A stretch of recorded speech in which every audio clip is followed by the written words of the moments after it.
Got you gentlemen here. We don't want to hold you up. 6 o'clock.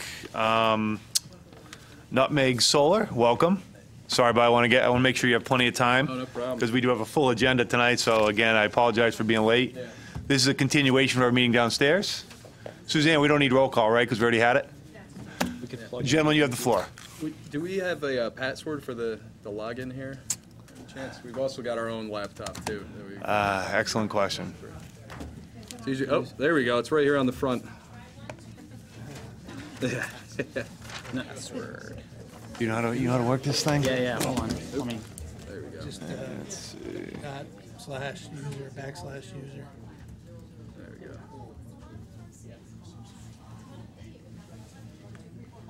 Hey, Chris. And Chris. you're in. Chris, can you send someone from ETV to work this thing?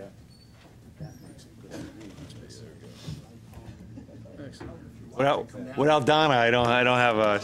Yeah. She's in Colorado. Okay, I apologize about that slight delay. Oh, actually, we can see it, so maybe we're good. Yeah, All right, we're good now. All right, thank you. All right. Welcome, you have the floor. Sorry about for being late. Thank Welcome. you. No problem there. Well, we appreciate your time tonight.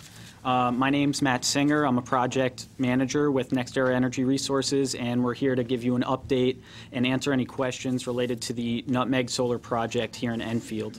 Of course, if there's any questions as I'm going through the brief presentation, don't hesitate to ask. A quick rundown. I'll do a brief refresher on NextEra, then the project itself, its benefits, the partnership we're looking to continue with the community, and the site plan in its current form. I have it up on a slide, but we also brought it in poster if the slide isn't working out and you Right. need to get a more detailed look.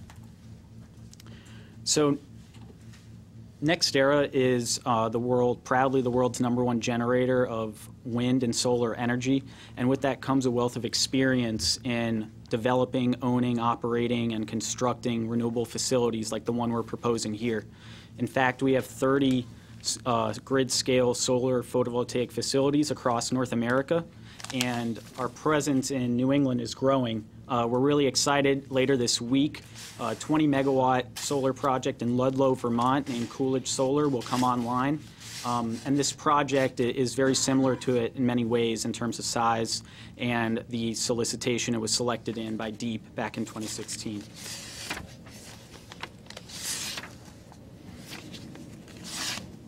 Then regarding the project's overall location, you could see I pinned on the map here Town Hall, and the project's located south of Route 90 or Route 190 and east of 191 Broadbrook Road, outlined in yellow here in the Hazardville district. And the project is 19.6 megawatts in size. That's sited over 131 acres east of Broadbrook Road.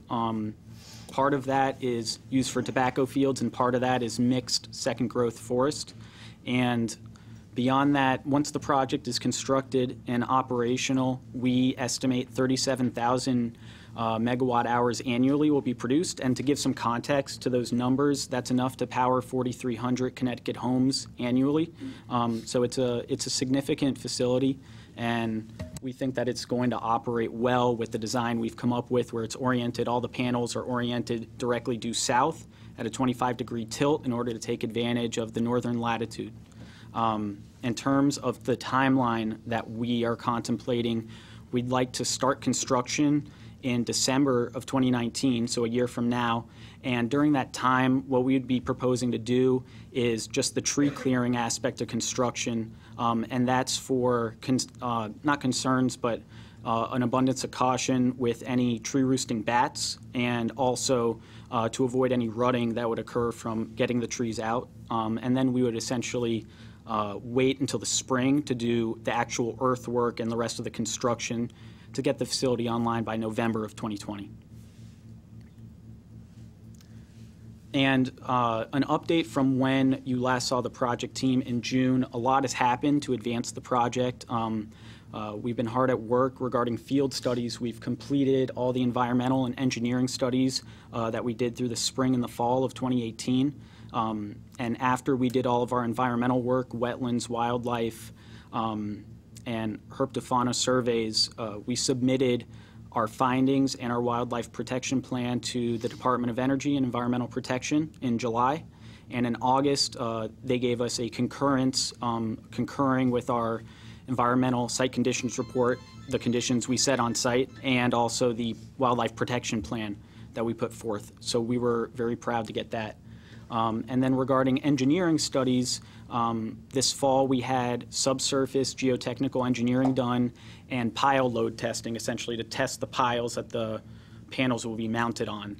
And the key takeaway there is that no bedrock was encountered shallower than 10 feet, which is the maximum embedment depth that we would have for the pilings. So there's no constructability concern that we identified there.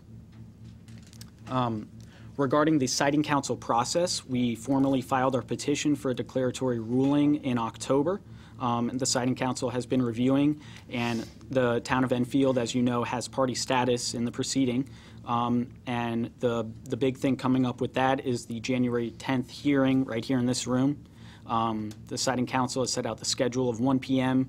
to review the site, 3 p.m. to have the evidentiary hearing, and 6:30 p.m. to have a public comment session where anyone in the public would be able to comment, and it'll be part of the record. So we're gearing up towards that, and looking forward to really getting feedback from the community as we have been the entire way through. Then by mid-April is when the Siting Council has their deadline for their decision. All that while we've been doing the field work and the Siting Council process, we've been in tandem working with the town. We've been working with the finance team in particular on a tax stabilization agreement. We want to have revenue certainty for you in the tax revenue that would be coming into the town. And it's mutually beneficial because we would also have certainty in our tax liability. And I think we've made great progress there and hoping to get something done. Regarding events that we've held, which I'll touch on in a couple slides again, but we had really fortunate weather on November 7th, and a bunch of folks with the town, Inland Wetlands, Planning and Zoning, and some other committees were able to do a tour of the site that we did over on Broadbrook Road, and then do a Q&A session.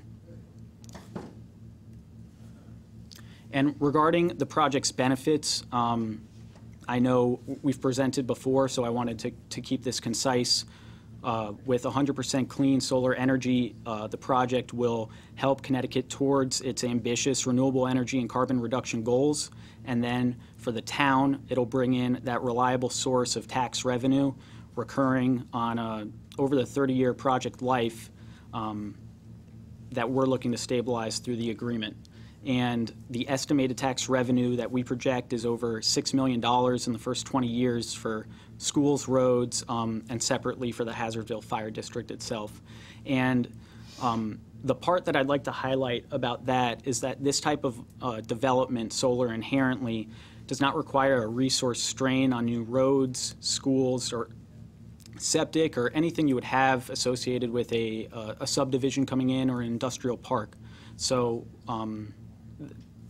the associated costs with the solar project, essentially we make a large upfront investment to install it in 2020, and we sit out there quietly generating energy for the decades to come and the revenue that comes with it, both for the town and for the company. And lastly, for the construction period, there'll be 80 jobs at least that we estimate. Those will be for heavy equipment operators, electricians, and other trades, and we look to source those locally as much as possible. And regarding our partnership with the community, we're very proud to say since early 2017, the team has been engaging both the residents and the town and the neighbors of the project, and received a lot of constructive feedback, which we've incorporated and taken action upon in our design. The site tour, which I mentioned, is our most recent event. Some other ones I wanted to highlight on this slide were the February forum with Representative Hall, where we received a lot of constructive feedback from the community, and then the open house held on site at Jarmick Farms in September of 2017. Beyond that, As I've mentioned, we've tried to take in feedback from the community, listen to concerns, and we've incorporated that into the site design as it stands now.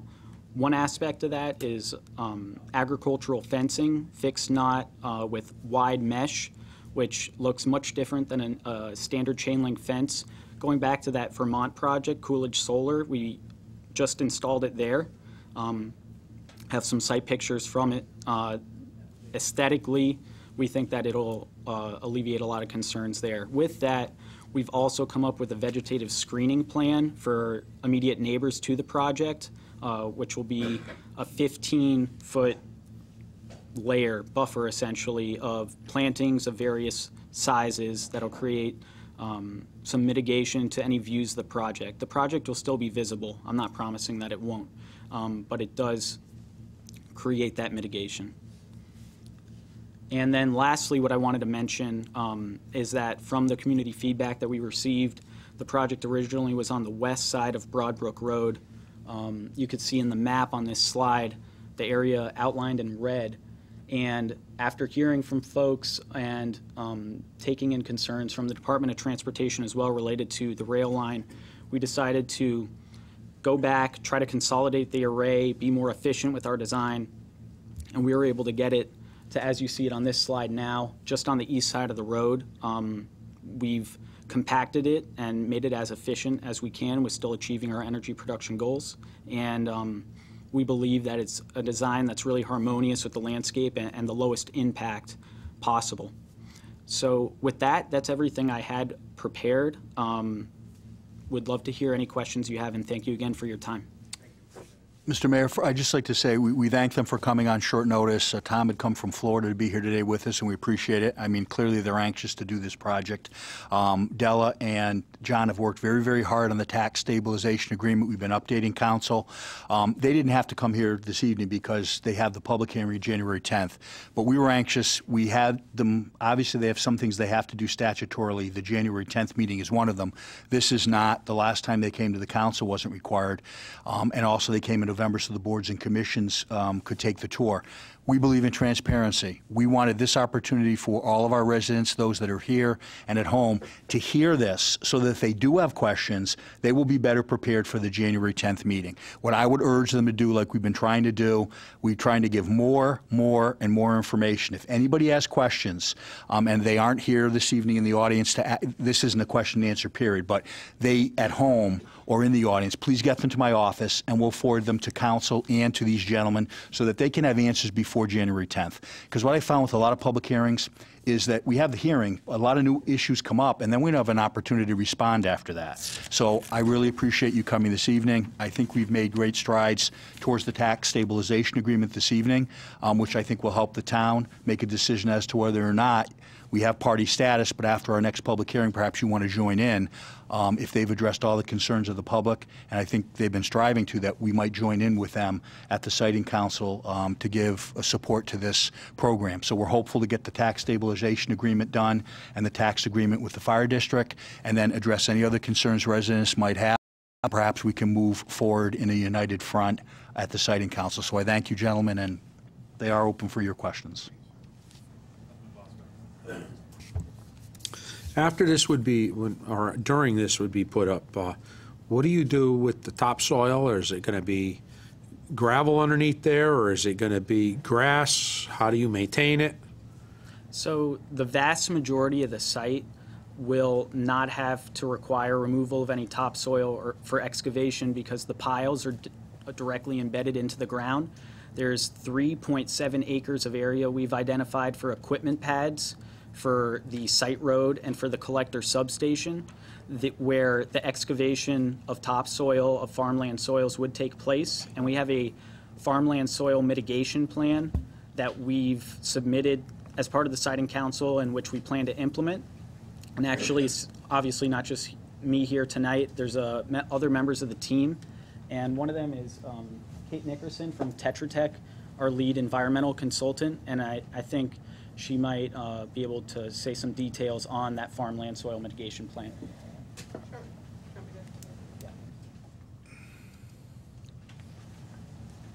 Hi. Hey. So were your concerns in term, like, related to farmland soils? Is that, Well, I mean, are you? you're asking, yeah, or- well, 20 years, this thing goes away. right? Are we going to have a barren piece of property with gravel all over it that can never be really restored back to a farm?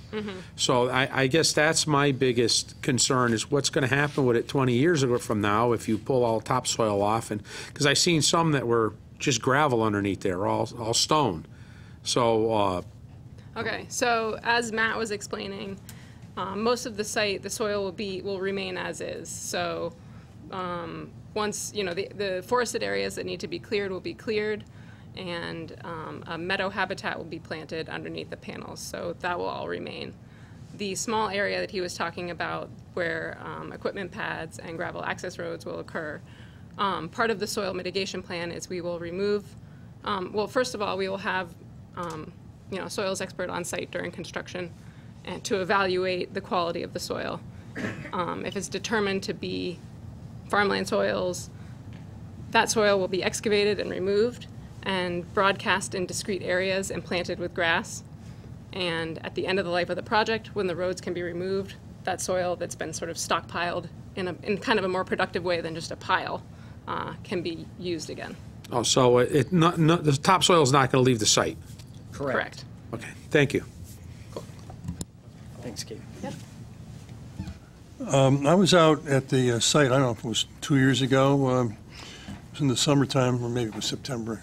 Seems like it was earlier than 17, but at that time I was looking at the plans that you had, and my concern at that time, and I really can't see on your map from this distance if it's there or We brought not. a poster as well, just in case. But the issue is you're putting in some plantings to shield the residential houses from the panels. My concern is more about the road, driving down 191. Me as a pedestrian in a car, I would feel comfortable if I didn't want to see this at all. In other words, trees along the road. And do you have trees along the road, or, you know, am I just pie in the sky here? So we've done, to answer your question directly, there's going to be screening along Broadbrook Road over stretches of it and not the entire length of the project along the road. And I think you could see an example of what we're proposing in this photo rendering, which is a simulation of what the project would look like that we did also as part of the Siting Council submission. And this is from, to give you context, this is from number 3, the southwest corner of the project. And so when you look here, the top photo would be what the project would look like without any vegetative screening and that wide gauge fence, agricultural fence that I was referring to. And then below, you could see with the plantings, and we could go into the details of that if you'd like, of different perennials and evergreens that would create that vegetative screen with the road. I can see between the trees. Is that because you expect them to grow, or you're expecting them to have openings between the trees forever? Yeah, we're certainly not designing it so that every possible view shed of the panels would be obstructed, but they are spaced out to allow growth to maturity. For the evergreens at planting, they'll be 4 to 5 feet high, and then they could grow to 10 to 15 feet, and then, you know, we would top them before they got too tall that they would interfere with shading of the panels. But in terms of spaces in between the plantings, I can't say definitively if, you know, you'd be able to see through or not. Why wouldn't you put them closer together? Why are you leaving spaces?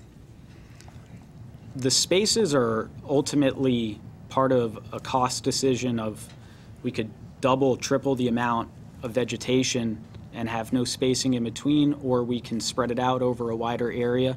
And I'd also think that it has to do with the plantings, that there being enough room and us not planting too concentrated of an area. But before I say that definitively, we have another member of the team, Brian from Ty and Bond, who could speak about the vegetative screening plan. was leaving, so. Good evening. Thank you for letting me speak here. We put a design together that the intention is that it's 3 different tiers.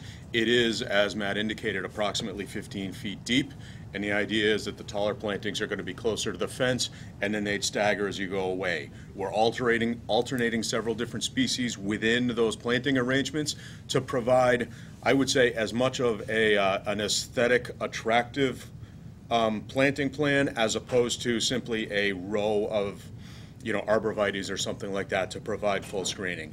And the idea is that it will probably not provide 100% screening all the way around. It will take the eye away from what's behind it. It will provide something other than the fence and the panels that you're looking at. That was the design that we came up with, that we have proposed to date for the project. My only concern is that, and other people feel the same way, is they think it's a great idea, they just don't want to have to see it. It's, in my perspective, it's not pretty. It's a bunch of mechanical stuff sitting in a field, and it's not green. Even in farmland had green tobacco plants or green pumpkin plants or whatever, and all of a sudden you're throwing this mechanical thing out in the field, which is not aesthetically pleasing to me. So I would prefer to have the trees closer together and shielded so I don't have to look at it when I'm driving down the road. That's my feeling. I don't know how the other people feel. Thank you. Councilor Sakala. Thank you. I guess I'll just piggyback on that. I'm of a different opinion. I think they're kind of cool looking. I don't have a problem with being able to see through with the proposed with no screening and with some. So, I mean, you want to do the bottom photo, that's fine with me. I think they're kind of neat, so I don't need a complete block out for them. Thanks. Thank you. Councilor Crisati. Yeah. Looking at the, see, I was a little concerned about the agricultural fencing. And just looking at the diagram of it, the only thing I kind of see there are poles, all right? So I'm still having a kind of a difficult time kind of understanding what type of fencing. Is this like very, is it wide type? So it's not, So I know you said it's not a chain link fence.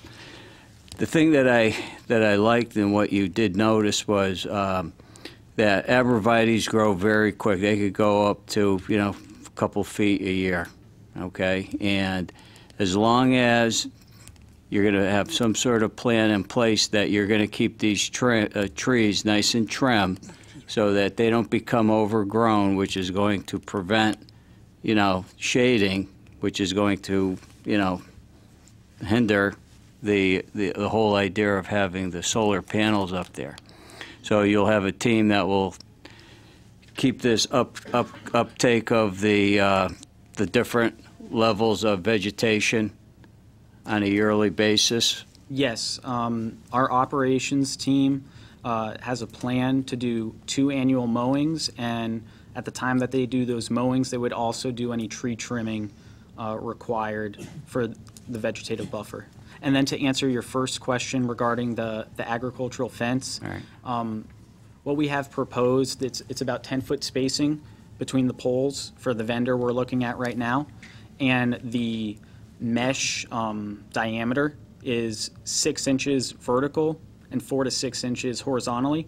Okay. Your All standard right. chain link's more like 2 inches, so you're getting a much wider area in between the links. Okay. All right, that makes a lot more sense. And it's 7 feet high. Right. 7. And there's a 6-inch wildlife gap as part of our wildlife protection plan On the for bottom, right? animals. At the Right, bottom. Exactly, yeah. Yeah. Yeah. That's a key Right. point. I think people don't realize what agricultural fence Right. is. So thank you for saying that. Yeah. Right. Yeah. Thank you. I was concerned about, animals getting under there. Yeah. Yeah. So it's Okay. essentially raised 6 Right. inches. Okay. All right. Thank you very much. Councilor Ungary. That was one of my questions about the wildlife and if they could go back and forth. But how close is the fence to the road?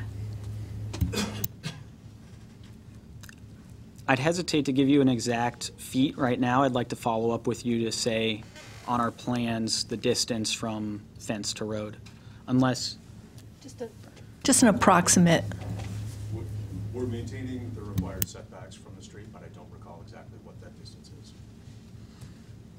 if you don't mind, we could follow up with you to get that.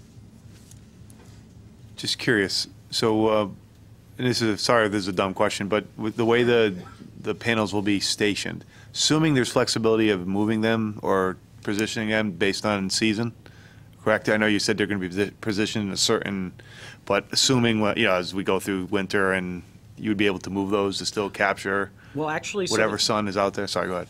I'm sorry to cut Yeah, you off. no, go ahead. Yeah. So there's two predominant forms of grid scale solar right now, where you have fixed tilt, Yeah. which we're proposing here, where they Okay. would not be able to move. Okay. And then tracking, single axis tracking that would track the sun east to west throughout the day.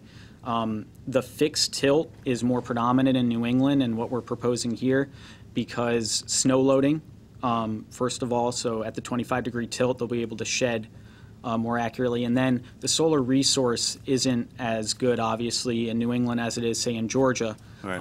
And then the cost with the trackers. Yeah, fair point. And just curious if, and so who will be purchasing the energy? And if it's, so I guess I'm just going to ask while we're here, since I'm in it, is there a way for folks in Enfield who have solar, can they purchase this at a discounted rate, or is it just going to be one set rate, for whoever you're selling the energy to? So all the project's energy will be delivered to the ISO New England regional grid. Okay. There's power purchase agreements through the DEEP RFP held in 2016 with Eversource and United Illuminating. So there's no opportunity for the residents of Enfield to do a program like that with All rates. right. Just curious. Nope. Yep. Appreciate the answer. Councilor Bosco. Just two things, quick. I don't know if we got to go to planning and zoning because we can only have 6-foot fences in Enfield. So 7, I don't know how that's going to work. And we're going to be discussing tonight blight. So you sort of got me when you said there was just going to be 2 mowings a year, because we're telling our residents that they can't have grass more than 12 inches. And 2 times a year could get us into our blight situation. So I just like to bring it up before it does become a problem, because, we have, I don't know if, because it's a solar farm, if you fall under the agricultural parts of our ordinance, but if you don't, we're telling people that on residential property that they can't have more than 12 inches of grass. So I just want to be fair to everybody.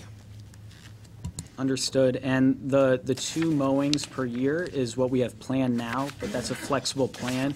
And part of what we're hoping to get out of sessions like this is feedback exactly like that.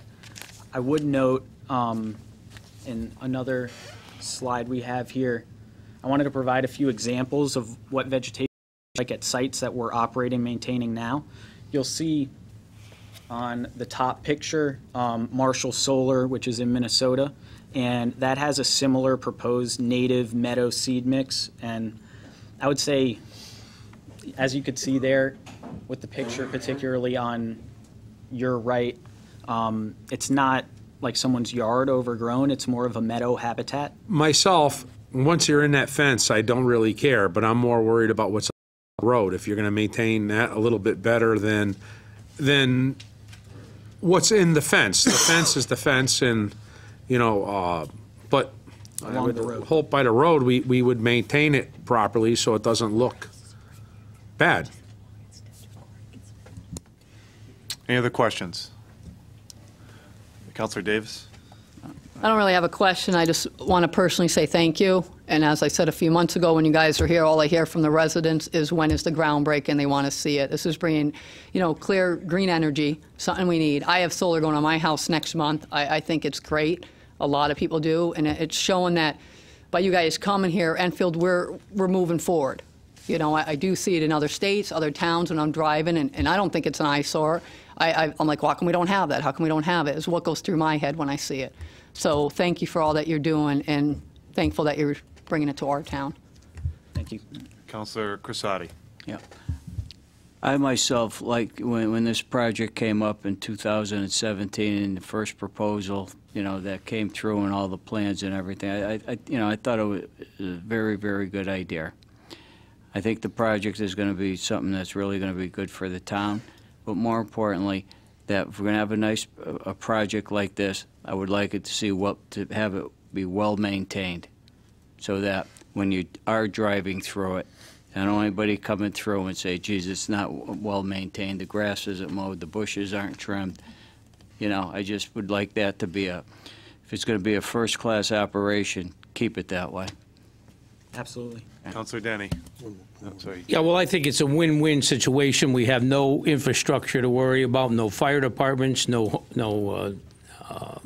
roads to maintain, et cetera, and it's a fun dollars for us. My concern is what Mr. Casati said. I think that outside piece, if it was, long as it's well maintained, I don't have a problem with seeing panels behind the trees and the fence, and to me, it's a win-win situation for the town with our revenue sharing and what's happening with the state of Connecticut and so forth and so on, and we need the funding, and I'm definitely in favor of this. Thank you. Last question, Councilor Falk. We had a vote today. I was up in Vermont last summer driving up Route 7 between Middlebury and Burlington, and there's some solar farms along that road. And one thing jumped out at me. At least one of them had goats inside the fence to keep the grass down. I don't know if that's something that you would consider, or the pros or the cons of something like that. It would certainly maintain the height of the grass. It took us 8 years to get a chicken ordinance. Maybe we can put the chicken there, all right? All right? It'll be perfect for these guys. So it's something we don't want to preclude the option of. We actually have a facility in Central Florida that I've visited that uses goats as part of the maintenance team. Mm-hmm. So, not that I'm trying to encourage you to do it or not to do it, but I've seen it done and it works good. Right, it does. And I just want to say in closing, first of all, thank you. I should say it's sheep that we have in the Florida site, not goats. So I think jump on the panels. Sorry. I think in closing, though, I think the town needs to understand that your company certainly has bent over backwards to try to be a partner and do all the things that you've had to do as an organization looking to, to do business in Enfield, which is what we're trying to do here. So again, I give you credit. You've been to a number of public hearings. You've come up here twice. Whoever came from Florida, we appreciate it, except you brought the cold weather with you, so we're not too happy about that. But again, I really do give you folks credit because you have tried to be as open about what your process is. Appreciate you coming here in the 10th. So anyone, to the town manager's point, if you have any questions, we'll have more details on how it's going to lay out. But again, you're going to be here on the 10th of January. Yes. So again, it might be a little colder at that point than it is today. So, but again, I think the town needs to understand it. Your organization certainly has done what it needs to do, in my opinion, to try to inform into what you're trying to do in town. So again, I think you've done a very good job of trying to inform all areas, all the boards that are involved, the P&Z, the wetlands, and everything else that you made an effort with. So again, we appreciate that. We really do, because I know sometimes, it's sometimes folks get the wrong impression when someone's trying to do something unique within town. So again, we appreciate that. Thank you, and we look forward to continuing to work with you, and we really appreciate that recognition. That's what we're striving for. Again, well done, and again, thank you for coming here on short notice, and we will see you in January. Yeah, see you in January. Thank you. Appreciate it. Thank you. Happy holidays.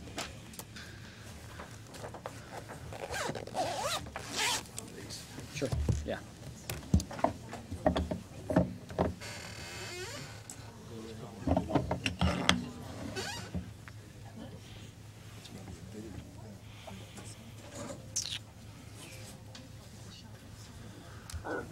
So while those gentlemen are cleaning up, I'm just going to move right on to the public hearing, December 17th, 2018. Regarding the public hearing, we're relaying some ground rules. Public hearing has been scheduled in the interest of citizens to allow interested citizens an opportunity to express their opinions regarding the proposed ordinance amending Chapter 14, Sections 14-171 through 14-187, inclusive property maintenance ordinance for the Enfield Town Code. Roll call, please. Sorry. Councilor Arnone? Councilor Bosco? Here. Councilor Sakala? Here. Councilor Casati? Here. Councilor Davis? Here. Councilor Denny? Here. Councilor Falk? Here. Mayor Ludwig? Here. Councilor Muller? Here. Deputy Mayor Suzak? Councilor Ungary? Here. There's 9 members present, 2 are absent. The following notice of public hearing has been published in the Hartford Courant Friday, December 7, 2018.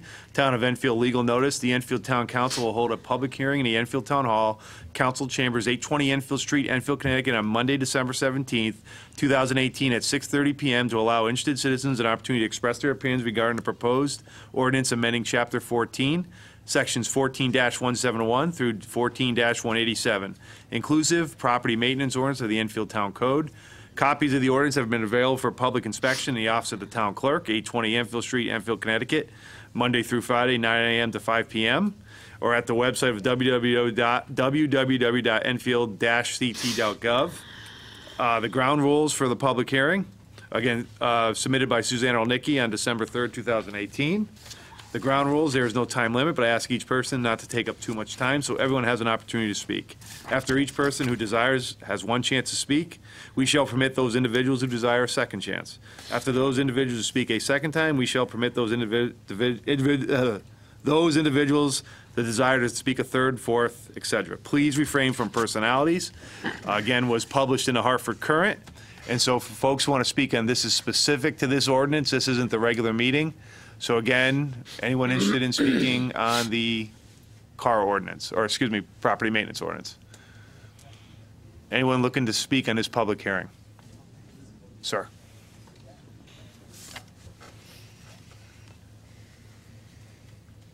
Susan. Yes, I'm the first. Neil Narcon, Hey, 5 Neil. Clear Street. Welcome. Sorry, I need to fix the TV. Thanks, Mike. Welcome, Neil. Anyway, I just looked over the ordinance pretty quick here, and it looks like it's been an ongoing process here with updates and expansions of certain things, and other things seem to drop out. But a couple things, and I guess everybody's got the same copy. I'm looking at the red things here. Could you move a little closer to the mic, or move the mic closer to you? Is the red light on? There we go. Red light's on. Okay, very good. Thank Neil, you. go ahead. Sorry, we have the TV on. If you wouldn't mind your name and address for the record, go Okay. right ahead, sir. Yes. Neil Narcon, 5 Clear Street. It's Narkon. Welcome. Welcome. Anyway, I'm just going to start again. I'm just looking over the thing here and just a few of my comments here. And before, and looking at some other town ordinances too on the blight things and everything, somehow it seems like an insatiable appetite for going after cars of some type here. In the past, it's always been a police department matter or DMV type of thing here, and I don't think it belongs in a blight thing. Cars, automobiles, any of that stuff, to me, are kind of portable. On 4 wheels, they come and go quick enough, and they're not really I don't think it's a permanent fixture in any kind of property situation there. And I see a few different things here going back and to trying to define that more. So I don't think that belongs in there. And it goes throughout, and it kind of straddled throughout the document on motor vehicles and everything else. The other part too, and I've been a tech writer for 15 years, and I see things staring out with me, and I read the paper, and I'm proofing stuff when I should just be reading it. But I'm looking at section 14-185. You've got A, B, and C there. And it talks about blighted premises and apparently how long somebody has to do before they apply for a permit or some kind of correction action plan here. And I think those 3 paragraphs have to be combined. They seem very ambiguous. It seems like there's a lot of confusion there, you know, and I've read it several times, looking for these hidden meanings, and they're not coming out too clearly. You know, this is a very, very complex document. There's a lot of things I think combined can be consolidated, and it's too long and wordy to really be effective on it. The other thing too is on the end we're talking about where is it here? Section 14-182, Section B, and we're talking about a review committee. And nowhere in the document does it spec out what the review committee is and who is it going to be. You know, I've suggested in the past it be a cross-section of normal everyday people, not somebody who's affluent or well-off who has no feeling for somebody in a situation like this. Because to me, this whole blight thing is kind of like a class warfare thing. It's kind of like taking after the people who are less capable of taking care of these things. You know, we'd all like to have a huge property with enclosed space to keep everything, but that's not always the case. So those few things I would go into and do that. I don't know if anybody, this is not a voting thing tonight. I don't think you're still just gathering information. So hopefully we can look at that and really tighten this thing up a little bit. Consolidate this. Like I said in the past, if anybody who's writing this thing needs help, I'll be happy to volunteer, you know, to kind of make this thing read a little better. It takes time. It takes time to write this. Don't get me wrong. But, you know, we're just adding on more things that just tend to make it more complicated, just more patching to it, you know. Let's consolidate down. It should not be 9 pages of blight. It should be very simple. Have your definitions, have who's on the committee, who you're going to do for recourses, you know, spec out everything and else. Everything self-contained. Don't refer out to an outside document, to a Connecticut code or something. Everything inside there if it's not too long. You can, you know, take out excerpts that reply to it or something, but have it a freestanding document. Okay. So I would take the cars out and leave them alone and everything, and it seems like inoperable is the word there, and it says nothing about cars that are running and registered and stuff. I guess there's no objections to that. So, okay, so that's enough for my first run here. If I think of more stuff as somebody comes up, I might come back again. Thank you, Neil. Thanks for Appreciate your it. time, everybody, coming. Thank you, Neil. Thank Appreciate you. it. Yes, sir. Anyone else like to speak specifically on the ordinance? Sir? Sir?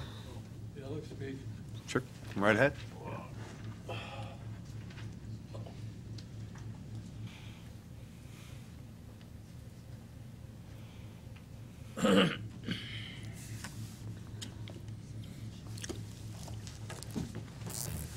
Welcome, sir. Name and address. Welcome. How you doing? Good. How you doing? Pretty good, pretty good.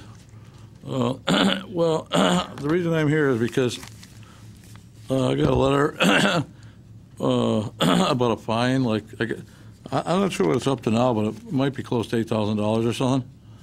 And, well, I don't know how this starts. Does someone complain about your yard or something? How does it start, this whole thing? Sir, name and address for the record, please. Oh, Thomas J. Sherbian, 7 Missile Drive, Enfield. Thank you. Yep. Now, did someone complain somewhere? This is not a back and forth, sir. Sorry. Oh, okay, you can't tell me that. Okay. But anyways, I got this, I don't know, about 4 years ago, they were saying that the trees in my backyard I had a lot of trees there, and they said you're not allowed to have your whole yard covered with trees. And then somebody else told me that's not true.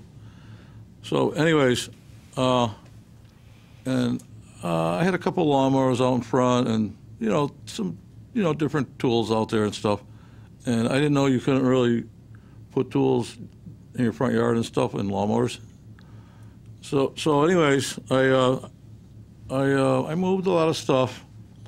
And I actually had the trees removed in the backyard because, well, I didn't really want to have, you know, a lot of trees there.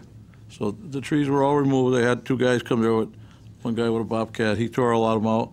Then another guy came there with an excavator, and he put them in trucks and took it away. So, and then the lawn, we had a lot of rain this summer, and sometimes it would rain for like 2 weeks or something, and the grass can grow up 12 inches in 2 weeks. And that was in certain spots, but a lot of places it wasn't that high. You know, but as soon as the weather got better and stuff, the grass was cut. And I did move, you know, I didn't say I wasn't going to do it, or I wasn't protesting or anything. And I was working with some guy, that was, he was a polite guy or something, and he says, yeah, as long as you're making progress, you know, it's no problem and this and that. So the trees are all out of the yard. You know, some of the weeds started growing up again, and I was going to have someone weed whack it, but they didn't show up. And so, and then there was another thing. I had a roommate there, and he was leaving, and another roommate was moving in, and so there was like boxes of, like, you know, clothes and dishes out in the front yard for a little while, and it might have been out there for a month or so before it all got, you know, some of it got put in the back behind the house. They said that's okay, and then the rest of it went into the house. But I think I might have got something on that. I'm not sure. But there was this lady, she was moving in and she had no place to go. And, well, she couldn't really move it too quickly because she has a bad back and stuff. So, anyways, it's all in now. And so I was calling saying, well, we're doing this and we're doing this. I was leaving messages, but no one ever called me back. And then I get this letter about the fine. But I was cooperating all along, so I don't see why I got a fine. I mean, this letter fell on the floor off my desk and under some other letters, so I didn't see it. But possibly there were some letters that came that my friend might have signed for, and she didn't give them to me, and I didn't know about them. I don't know what was even in those letters. But you know, I don't think I was really doing anything criminal, you know. And you know, I was going ahead, you know, cutting the stuff down.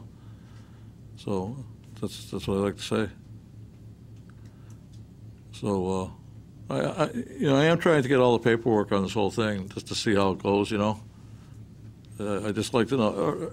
And if you do stuff like this, what you ought to do is you should advertise it more so people know about it. Because I've told people about the thing about the lawnmowers, and they can't believe it. They say, no way, it's not true. So you should advertise and tell people about the blight thing, because a lot of people are working and they don't have time to keep up on all this stuff, you know.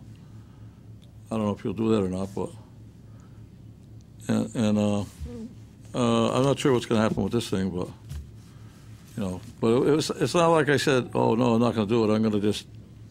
I never said I wasn't going to do it, but I didn't think the trees, like, I don't know if there is something in the town laws about trees in the backyard.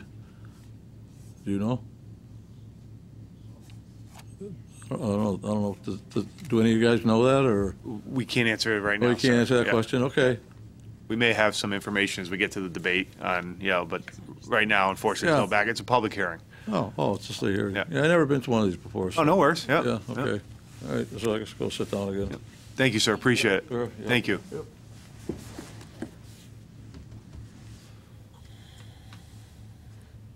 Anyone else like to speak on the blight ordinance? Folks?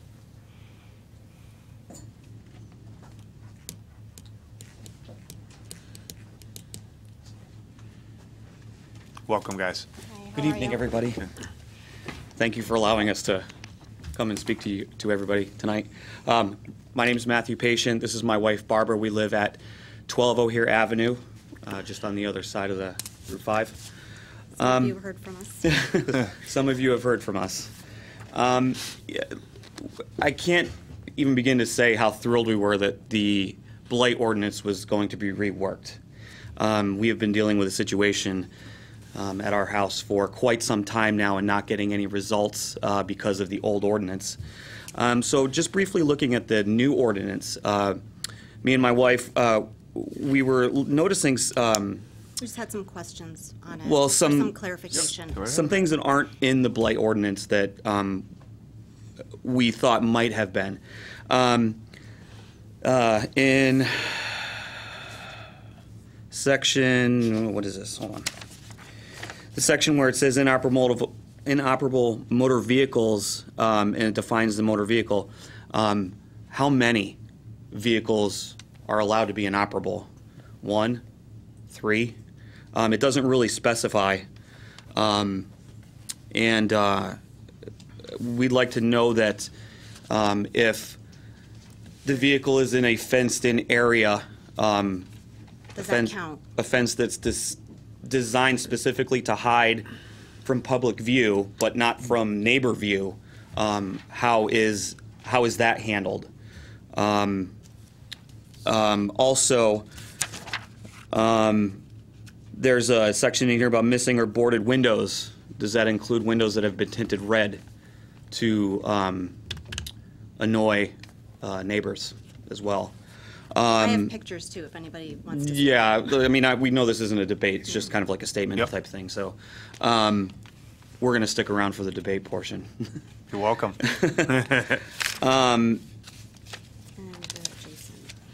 The adjacent what?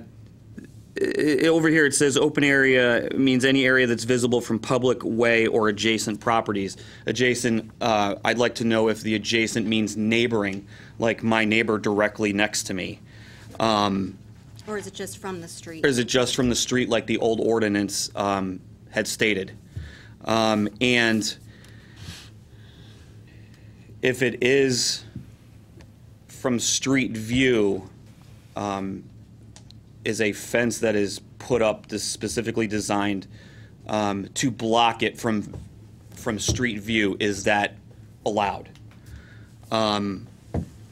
We have been battling this situation for quite some time now. It's been over 8 years now, and we've tried to sell our house, and we have been unable to. And people have specifically said that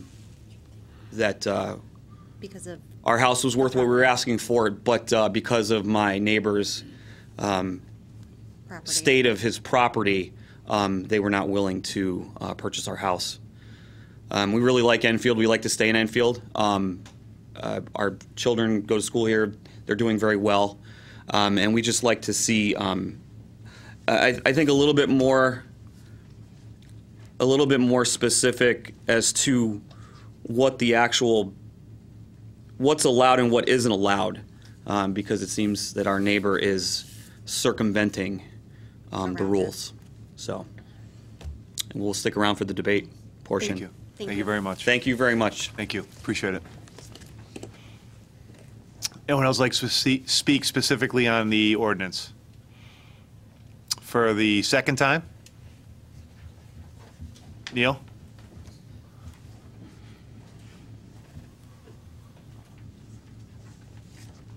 Part 2. Sorry, Neil, just name and address. Sorry. Yes, Neil Narcon, 5 Clear Street. A couple other things. We're talking about defining a few things in the document here, and I'm going to give you, I got some rough draft copies I'll give everybody anyway, so you can have something to look at there. And public nuisance versus private nuisance, you know, it's very easy to claim an incident of a public nuisance, but what is a public nuisance? Bless you. Is it something that's affecting everybody within a town, worldwide, or something like that, like a pollution problem, or is it like a noise problem? You know, if you got a neighbor who's up all night partying heavy and making noise, that's a private nuisance. That's bothering everybody right next to them. You know, public nuisance is very easy. I've noticed for health departments coming and claiming a public nuisance, but what is it? It's very vague there. So, you know, that would have to be, I would think that'd be a little more defined there. I was looking through the original document, and it's kind of enjoyable doing it, and there's some talk about reptiles and amphibians and swimming pools. Well, again, this is something that, this is like a health department thing. If somebody's got a swimming pool and it's growing all kinds of other stuff there, but I didn't think we lived in Florida where you have those kind of animals. Something to watch out for.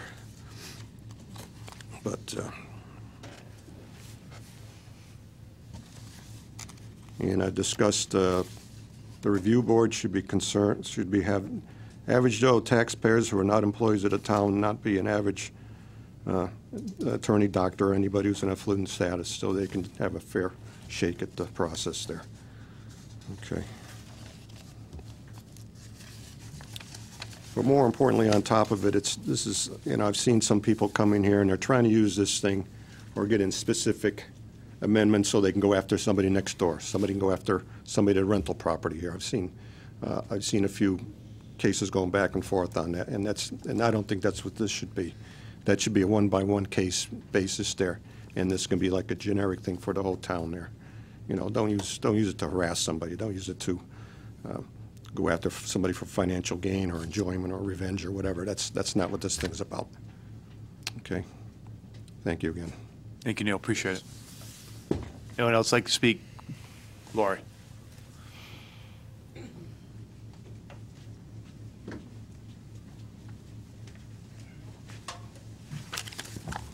Good evening. Good evening. Lori Whitten, Director of Development Services. I just wanted to discuss quickly why we tried to put the automobile maintenance into the property maintenance ordinance. Mr. Mayor, Lori, this is for public input, you and don't want the any town attorney clarification? can address those questions later, but I Okay. thank you for offering, but it wouldn't Okay. be appropriate Yeah. for the public hearing. No worries. Thanks. Yeah. And when we have the issue, this will be addressed. Okay, fair. Okay, thank you. Anyone else from the public like to speak on this public hearing? Going once, going twice. Declare the public hearing closed. And again, we're a few minutes late, so we're going to go right into the regular meeting. And just want a quick heads up after Councilor Crissati's prayer. We're going to suspend the rules very quickly, so please don't say the Pledge of Allegiance if you could just indulge. We have a special guest here that is going to lead us in a Pledge of Allegiance. Excuse me. Call the regular meeting of Monday, December 17, 2018 to order. Prayer, Councilor Crissati. In this season of expectations, let us give thanks for all of the seats filled here today. As we enter into a new year, may be set free from comparisons so that we can work together most efficiently for the good of our community. At this time, let us not forget those in our community who may be in need. Forget our pride, strengthen our confidence, and allow us to accomplish the great task given to us. Bless this meeting, all of those present, and the lives we will encounter. Merry Christmas, Happy Hanukkah, Happy Kwanzaa, and best wishes for a blessed, prosperous, and promising New Year. Hold on, folks. Olivia, please come up. So we are honored to have the new kid mayor, Olivia Nucio, to lead the council. Come on around. You get to sit and go right around.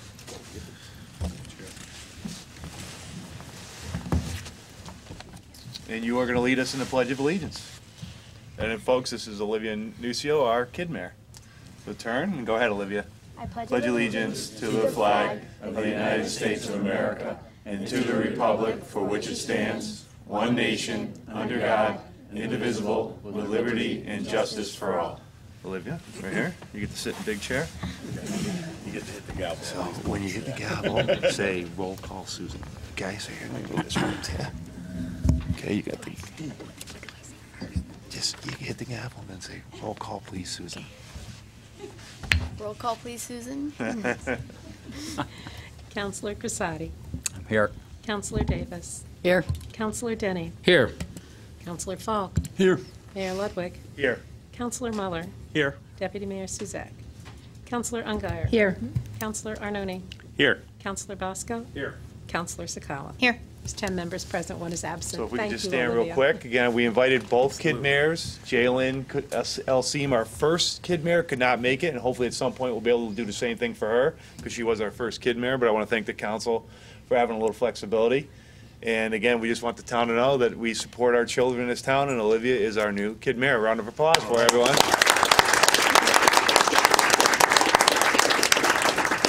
Good job. Good job.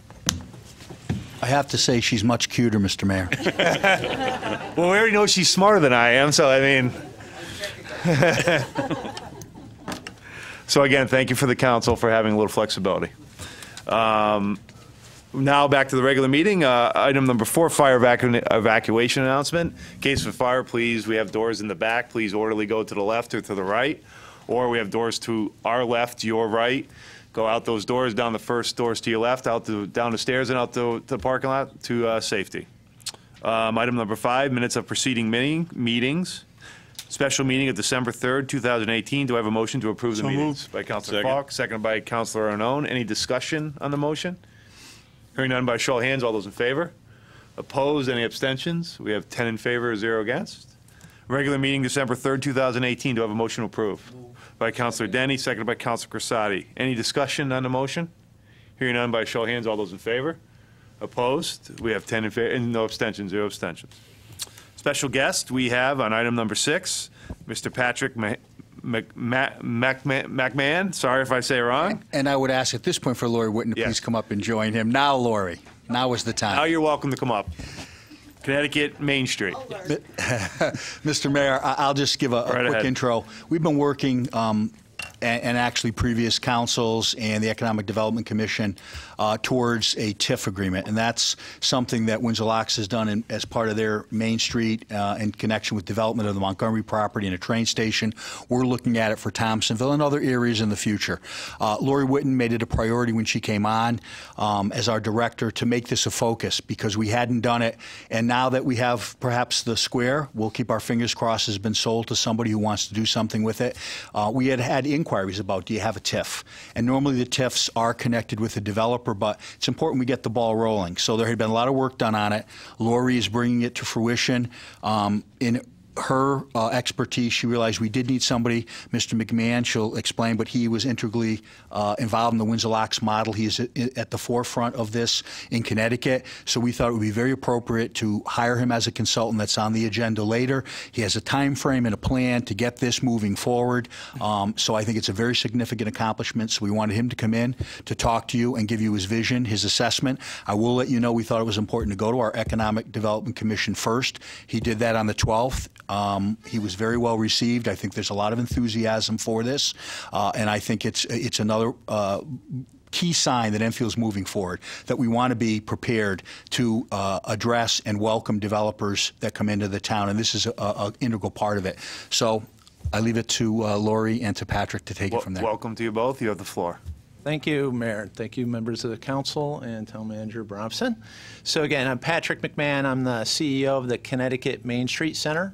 We are a statewide nonprofit organization with a mission to get more investment and activity vibrancy in our downtowns and our commercial, mixed-use commercial districts. We work with communities throughout the state.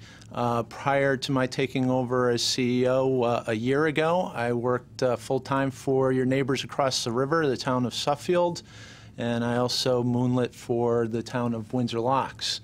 I was very involved in the legislature adopting TIF, a municipal option for TIF. TIF had been utilized in the state of Connecticut for very large projects down on the shoreline, but it required essentially an act of the state legislature for each district. TIF essentially is a way to designate future tax revenue and reinvest it in one single district. Okay, and that district could be one single property. It could be a whole downtown. We worked very closely with the Connecticut Economic Development Association, the Connecticut chapter of the American Planners Association, which Lori's a part of, to get new legislation passed in 2015. And what it does is it provides a municipal option. Now it's up to the town to decide whether or not they want to adopt a TIF district or multiple TIF districts in your community. The stipulation under the state is that you can have multiple TIF districts, but it can't be more than 10% of the total taxable real estate in your community. So you can adopt multiple over the course of the years, but you can't go over that threshold. While working for the town of Suffield, I did draft the district master plan for the Town Center Village District, and it was approved by the town, as well as in Windsor Locks. We adopted a TIF district for the town center, the Main Street area by the Montgomery Mill Building and Dexter Plaza, that general area. Other communities have adopted it. Canton for the Collinsville Axe Factory. New Britain's adopted it for their entire downtown. The most recent additions were East Hampton for their village district and the city of Bristol for their entire downtown. So this is definitely a movement that's building steam. It's a very unique and useful tool. One of the benefits is we made the legislation very open-ended as to how the TIF revenues, the increment, can be utilized by the town. It's very flexible. It could be used as a pay-as-you-go opportunity to pay for public infrastructure and other programs that you think would be beneficial to that district. You also have the opportunity to enter into agreements with developers as it's called a credit enhancement agreement. And under those agreements, you actually rebate back to the developer a certain percentage of the taxes that they pay, the incremental, the new taxes. Let's be clear, everything in the district that's currently coming into the general fund continues to go into the general fund. That doesn't change. That will remain the same. It's only when you have new development and there's a new increment, you can decide to devote a portion of that back into that particular district. I was approached over a year ago by Mike Ciriello and the EDC. I've given some background information to them. We're looking at the adoption of a TIF district for Thompsonville and the mall area. Both are key locations for the community. I do have to applaud the town. I did come over to Thompsonville at least a decade ago and give some presentations over to some neighborhood groups there. The amount of work that the town has done in the last decade in Thompsonville, you should be applauded for all the things that have been done. It really is looking great. The trajectory is definitely positive, but with the new train station coming, you have some opportunities that you want to capitalize on.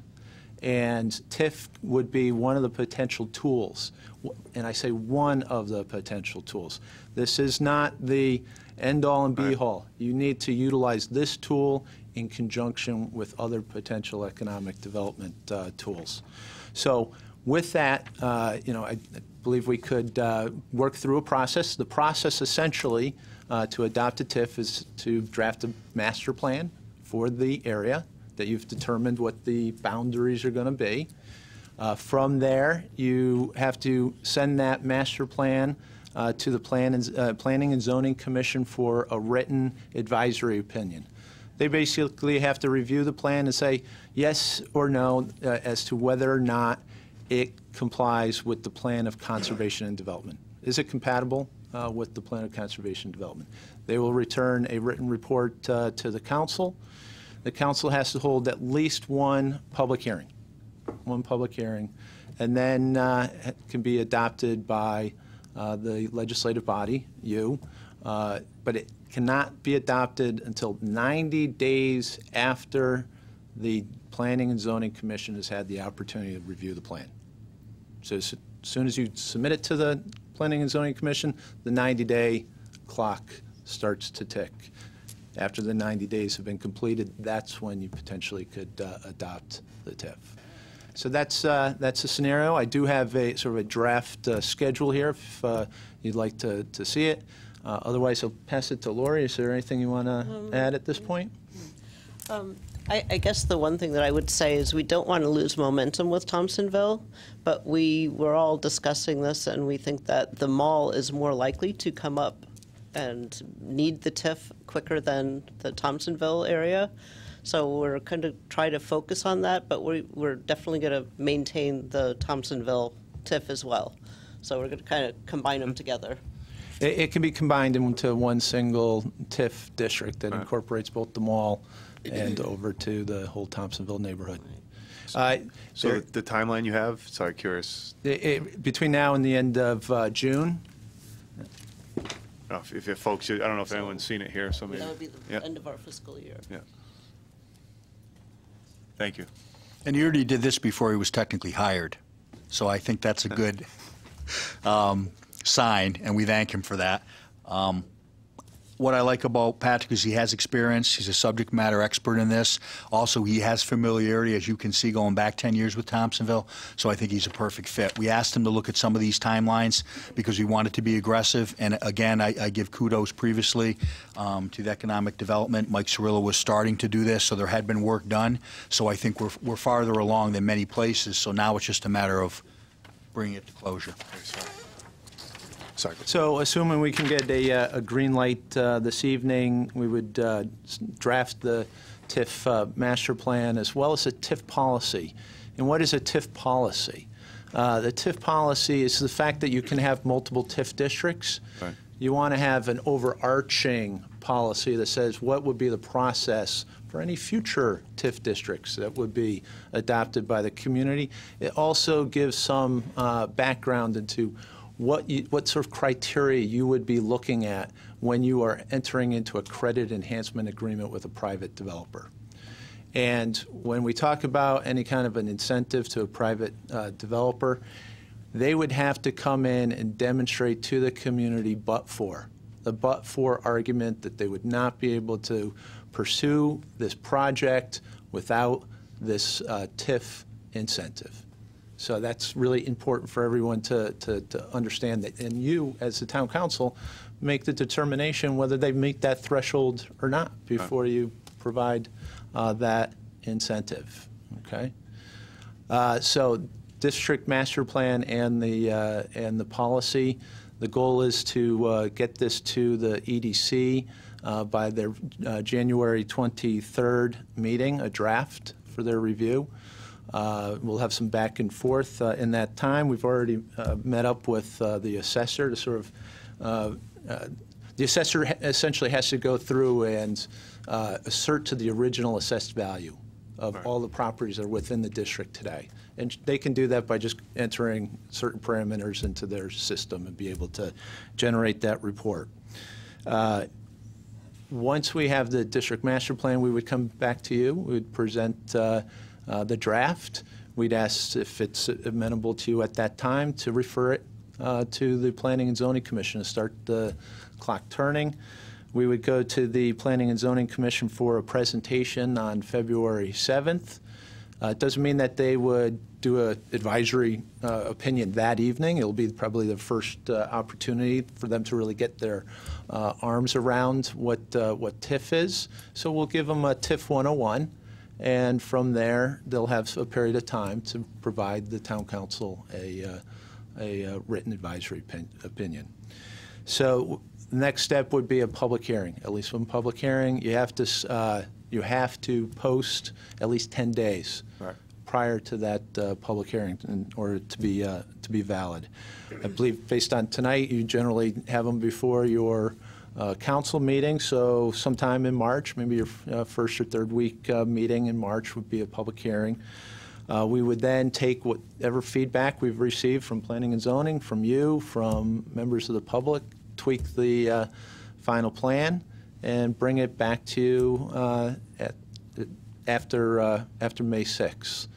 Because after May 6th, that 90-day window will have been completed. You can adopt it in one of your May meetings, potentially one of your June meetings. But we think we could get this work completed by the end of your fiscal year. Well, that's good news. Sorry, you have the floor before I open up the question. Any questions? Councilor Arnone. Well, unfortunately, adopting this is going to outlast me on this council. I've been an advocate of this for a few years now, and it really needs to be done. But I just want to caution, too, when it takes a developer comes to us to prove that this is necessary for them, and in a high district like the mall, a high likelihood of that being developed on its own, we have to make sure that we make those decisions correctly, and because this was so much used for depressed areas, and the mall has been sold. We don't know who they are, what the developers' intentions are, but it is a great location, and it still is off of 91 between New York and Boston, Hartford and Springfield. So we try not to give away the store on some of those. So I think it's an important part to really take that assessment from the developers and use them individually in each case. But anyway, fantastic. At least I can vote on some of it tonight, and I thank you. I know your efforts have been phenomenal in Windsor Locks. They're looking at that sportsplex now for a TIF. So that brought in a rather large developer that on a piece of property that was having trouble developing after it lost the bid to the casino. So thank you, Lori. So look forward to seeing this from my armchair at home move forward. Anyone else have any questions? Anything else for? No, and I think it's key here that the fact that you move quickly, because I think we fell a little bit behind with some of the changes, and you're moving quickly, which is great. And I think to your point, it's a piece because it's really simple. When you start making momentum on something, momentum is contagious. Yes, it is. Whether it's negative or it's positive. Negative momentum can just overcome, but positive momentum can do the exact same thing. And I think that's what the people have to understand. This is like, to your point, it's a piece. It's not the end all. It's not all of a sudden we're going to get developers from all over the world wanting to spend money here. But the point is people want to spend money here. That's the key. That's right. And I think that's what's so important about this. It's actually the idea, and it's the policy eventually. But right now, it's the idea of getting to the policy that what we're trying to tell people, listen, this is a great town to invest your money. And so I think this is, first of all, again, the timeline is fantastic. So, I mean, I think it's great. Any other questions? No, sorry, sir. No. Sorry, go ahead. I am going to leave you a guidebook. Just count it as a way to sort of prep you for your February meeting. Well, we'll vote later, and we look forward to working with you. Great. Thank you, guys. Thank you. Thank you, Lori. Thank you, Patrick.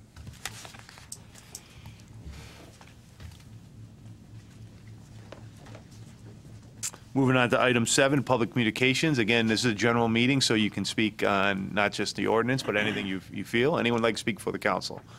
Just ask that you refrain from personalities. Mr. Young. And unfortunately, this will be timed 5 minutes the first time, 3 the second.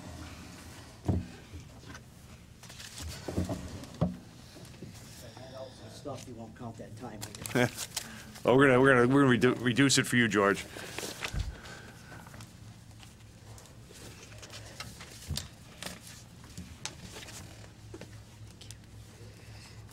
Thank you, sir. Thank you.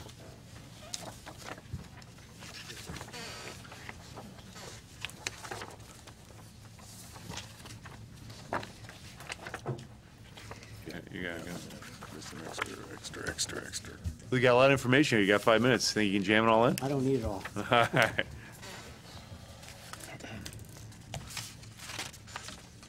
Welcome, George. Good evening, George Name Young. Go ahead, sir. 8 Holly Lane, Enfield, Connecticut. Let's start by saying that the budget is a communication device to the council and the public. It should not be just a bunch of numbers. As at the October 15, 2018 meeting, I suggested some cosmetic improvements in the presentation of the annual budget so that there's a separate summary page. I gave a detailed description in my handout. Sometimes it's difficult for many to visualize exactly how this works, as you are not inside my mind, I hope. Therefore, there are attached samples in my handout of how these summaries could look so they'd be meaningful to a reader. Some say it is too much work. It is not. I have done it for planning and development and for general government, which are the 2 attachments. It wasn't as easy as planning and development did not seem to balance, so you'll see an adjustment. It took a little effort to find the $48,440 for the general government when details were on pages 19 to 41, with the boards and commissioners way back on page 76. Please notice that under each category is a percentage that the category is to the total budget of the area shown.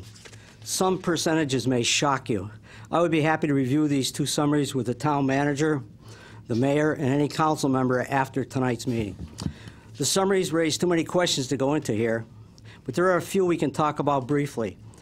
When I look at the Thompsonville revitalization portion of the planning and development budget, it is noticeable that 90.5% is for salaries and benefits. When we look at all the detail, there is one laborer budgeted for $50,211. The next line shows overtime budget of $75,000. If the person worked about 2,000 hours a year, that would be about $25 an hour. He would have to work another 2,000 hours at time and a half during the year to get paid the $125,000 in the budget. It makes me wonder, what are we doing? Who approves this, and is the laborer still working for the town? He'd have to work 4,000 hours. I would ask how much longer the Thompsonville revitalization program will be part of the budget. In the budget book for 2019 on page 7, there's a comparison by municipality of all the mill rates for 2018 and how we ranked, which is good information. However, this would be relevant current information if we had shown the current fiscal year 2019 mill rate next to it. I would like to see the 2020 book show the fiscal year 2019 mill rate next to the 2020 rate and how we now rank. At the December 3rd, 2018 council meeting, we heard the sad news of the outstanding debt of taxpayers to the town for unpaid taxes, water usage fees, and other charges such as EMS billings. This is a continuing annual saga that does not seem to get better because as taxes go up, so do the unpaid dollars. Mr. Bromson spoke on how the matter was being addressed when he spoke about governance. and letting the council know what they are doing to help remedy the situation, which was welcome news, as Mr. Bosco said. I would like to add my opinion to this, as governance is really about making people accountable, and it should reflect the desires of those of us being governed. When someone misses the July property tax payment date, the lien process should be started on that property. Let's not wait until they also miss the January payment date and place a lien on a property sometimes in May. There is usually a reason why people don't pay, so let's try to find out what it is and protect the rest of us that do pay. It is nice to justify why the monies haven't been collected. Economy down, loss of job, change of personnel in the office, etc.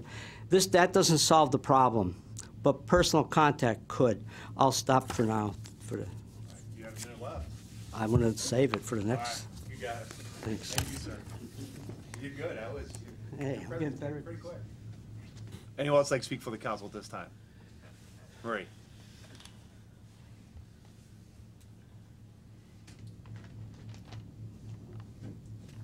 Hi. Marie Pisner, 25 Roy Street. As a member of the Economic Development Committee and an Enfield citizen, I am here tonight to speak in favor of the council to hire Patrick McMahon to help us lead the way to help our efforts to revitalize Thompsonville and the mall area. For the past several years, we've been discussing TIFs, doing project studies on traffic, Thompsonville area, and the Riverfront project. Patrick has the experience and the knowledge to help us move forward. With the recent sale of the mall, this is the right time to begin to get these projects up and running. After meeting Patrick, I am excited and hopeful that we will finally start seeing our vision come from, our planning come from vision into reality. His credentials speak for themselves, and so here I am tonight to encourage you all to please say yes and help Thompsonville and Enfield move forward. Thank you. Happy holidays. Thank you. I can't say Merry Christmas, right? Merry Christmas.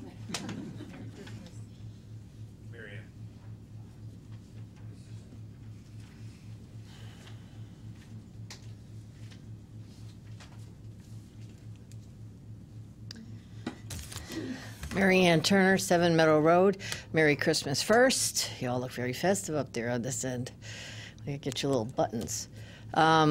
I sit on the Economic Development, and Marie just hit it out of the park talking about Patrick. I think he is going to be an incredible addition to all the things that we're trying to move forward, and it has been coming for a long time. But it's not because you all haven't been working and councils before you haven't been working. It is kind of sometimes feeling like you're dragging one foot along behind you. But today we have such an exciting moment. I mean, I know that a lot of people were talking about when the mall sold over the last week. I mean, there wasn't any place you went where that wasn't a conversation, and people were really excited about it. Because just like when the mall came 50 years ago, it was an exciting time, and we all went and hung around the mall, but it's run its course. What an opportunity today. And Patrick came to the Economic Development meeting last week, and really and truly, it was just inspiring to have somebody there who heard us, and Marie and Wendy and I and Martha McLeod sat in my living room with Patrick talking about the TIF when Mike had given us a subcommittee work to do. So we're really excited that it's happening. So first off, that's kind of the reason I'm here, to say yes, just say yes. It's going to be a great outcome for all of us. The other thing is I want to tell you some other exciting news. I sit on the Health District Board, and last week we took a vote, and the Health Board will be moving forward with renovating their building. So we're really excited about that. Another feather in the Thompsonville cap. They will be putting out an RFQ for the project manager. So that should be done within the month. So I would say that you're going to start seeing things happen within the year. I wouldn't be surprised if we're in renovation and done before the year's out. So just one more building, walking down that. I'm just excited about it. I can't tell you how excited I am to be able to say it'll happen while I'm still hanging around. So please say yes tonight. And one last thing, I have a question. We have a building down in the Thompsonville area that when we were working with Mike, it was on the list of demolition. It was the Eversource building. Now, I know that you folks probably know more than I do about it, but I think the building's still standing. And I was under the impression that that building was going to be removed, and it should have been removed by now. So I would like us to make that a priority. If it isn't, I'm sure you know something about it. But if Eversource needs a little nudge, Tom, when you get there, go see Greg and Themis and say, nudge, because Patrick's going to do his part. You're all going to do that part. I'm just wanting us to keep moving. Thank you.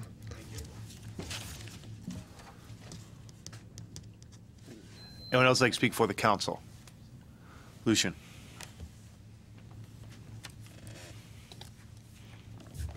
Lucian Lefebvre, 54 Welcome, Kimberly sir. Drive. Here to talk about Wreaths Across America. I wasn't supposed to be here tonight. I was over at the soup kitchen all day helping out with their Christmas meal. So. Would you read it into record? Huh? Would you like to read the letter into record? Nope. Okay, all right. They Just wanna make sure. let you read the letter for the record. I'm here just to clear up. There was some confusion as to the date for next year's Wreaths Across America. The Wreaths Across America program is set up back in 2016 that the third Saturday of December would be the National Wreaths Across America, which would have put it on December 21st, and that was put out at the ceremony on Saturday. However, because it's so close to Christmas, they've changed it. It will be on December 14th, 2019. So that is an official change. It will be on December 14th, not the 21st.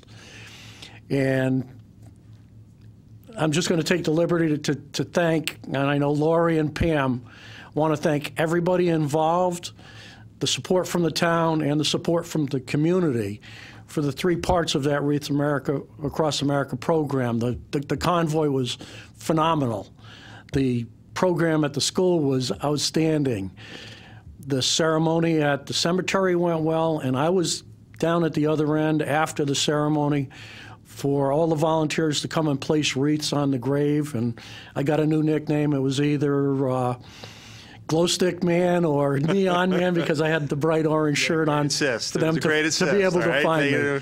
But the number of people from the community that came down to put the wreaths on the graves were just outstanding. So that's what I'm here to do.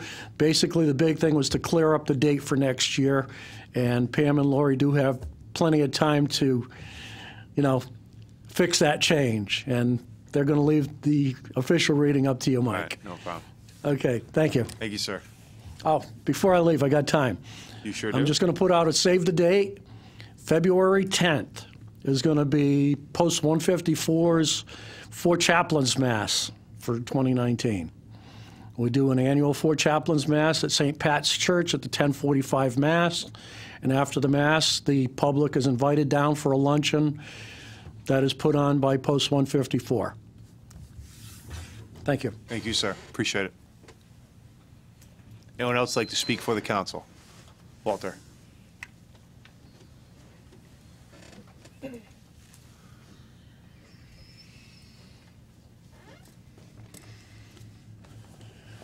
Walter Cruzel, 21 Charnley Road, owner of Peerless Tool, 5 Peerless Way, also Board of Ed Chairman.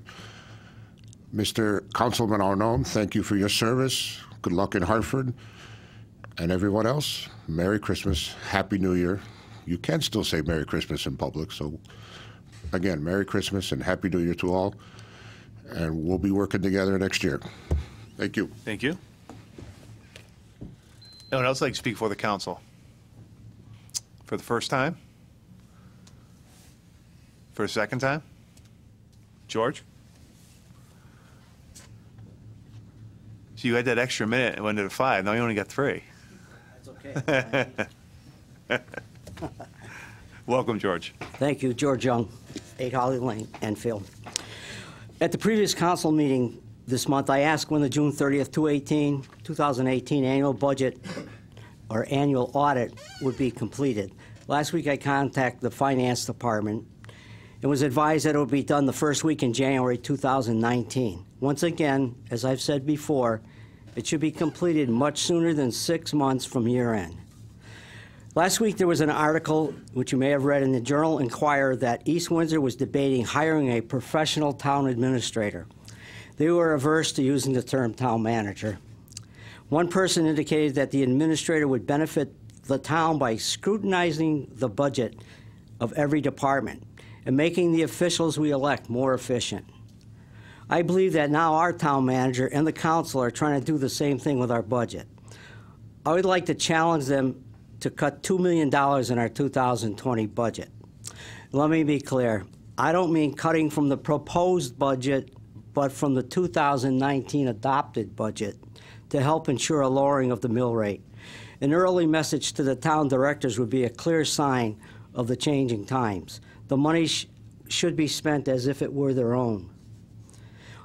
Okay, this is probably not a good time to ask you to take a look at the roads project and see if there is any way of doing Holly Lane. As the pavement conditions report back in 2014 mentioned, we have a rating of 50, which I am sure is much below that now. You have done roads with a much higher rating. After the last snowstorm, the plows put chunks of the road on the lawn in front of my house between the sidewalk and the road. I have pictures if you need them. The street is less than 1,000 feet and would probably cost about $300,000 to do that at the last estimate. Perhaps you should also know that my neighbor and I are both seniors, and for the past 47 plus years, we have maintained between our homes the town's 25-foot wide concave and convex sidewalk in the winter and the 25 by 130-foot lawn in the summer without cost to the town. Of course, we have never billed the town for servicing their property. As a side note, the 13 houses on our street pay about $66,000 a year in taxes, and the street has never been done in 47 plus years. I know, because I was one of the first. I am the first on the street, and I'm still there. It would be appreciated if you could look into this issue, Mr. Denny. This would be a good investment for the town, as it would take approximately a 5-year payback, and I think that's a good investment. I would comment on the TIF program when you talk about the mall. Make sure that we have the current assessment and not the newest assessment based on their sale price when you start dealing about TIF. That's all I have to say for now. Very well done, George. Very well done. Anyone else like to speak for the council for the second time? Mary Ann.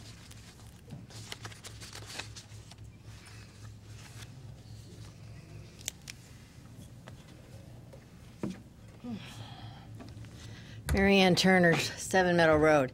I appreciate enthusiasm, but I also want to make sure that when you have the opportunity to speak, that you talk about the $2 million that was cut from our budget by Governor Malloy. That's the reason you guys got pushed into the tax increase that you did. It's not because you did it on purpose. You did your job. You work really hard. You're volunteers. So don't let the public think that it was malicious in any way. I know you've worked hard. So sometimes when folks say stuff, to start looking at the budget and start cutting from the bottom, go back a couple of years, they need to remember how it got to the point where you had to do it. I know you're working on the next budget. I know you're already thinking about it. But please make sure the public understands why you had to do what you did last year. I think it needs to be reminded. Thank you. Anyone else like to speak for the council? Hearing none, I'll declare public communications closed. We'll move on to item 8, council communications. Would anyone like to have any counselor? Counselor Falk? I went to a CROG meeting last week, and the we got a bulletin from the Department of Transportation pertaining to the proposed tolls, and I'll just summarize a little bit of that. They're proposing to put tolls on all the major roads, 95, 84, 91, 395, 691, 291, Route 15, Route 8, Route 2, and Route 9.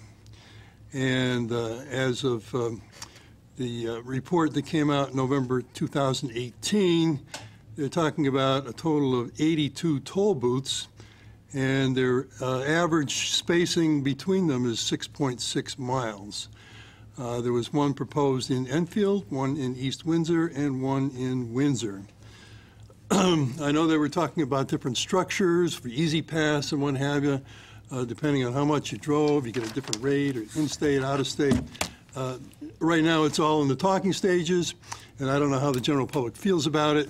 But if you have strong feelings one way or the other, you should be talking to your state legislators to see how they feel and express your views to them.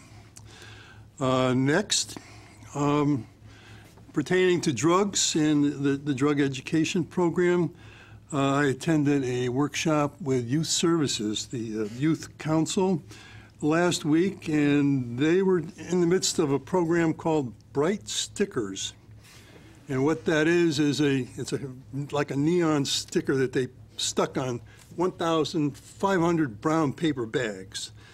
And it says, hey you, it's illegal to provide alcohol to people under 21. And it's sponsored by the Enfield Together Coalition and the Enfield Youth Council.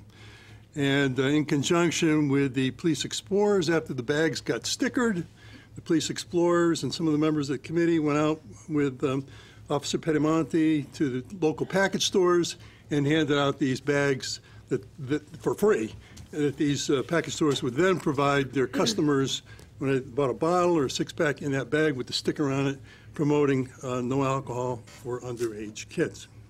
So we have a wonderful group in town, the Youth Council, and they're doing a super job, and I appreciate all that they do. And thank you. Councilor Ungar? Piggybacking on Peter, I also met with the Enfield Together Coalition, and we're working on getting a group meeting for all the youth that attend all our churches in town. So we're still meeting with all the faith leaders, and we're going to try to plan some type of rally with a speaker and invite all the young people. Also, I met with the Commission on Aging. I have nothing to report at this time. I also met with the first readers, and they're having their trivia night, and that will be February 23rd. It's a Saturday, and it's going to be at Mount Carmel. Does that start at 6 or 7? 7? Okay, that'll be at 7 p.m. February 23rd. It's $130 per table, or you can pay $15 per person. Thank you. Councilor Grisati. Okay, thank you. First of all, talking about the Enfield Youth Services Youth Council, I want to thank them for inviting me last week to do a radio interview with them over at Asdunta Community College. And I just want to thank Andrea Masiak for putting that show together and all the students that were involved in that show.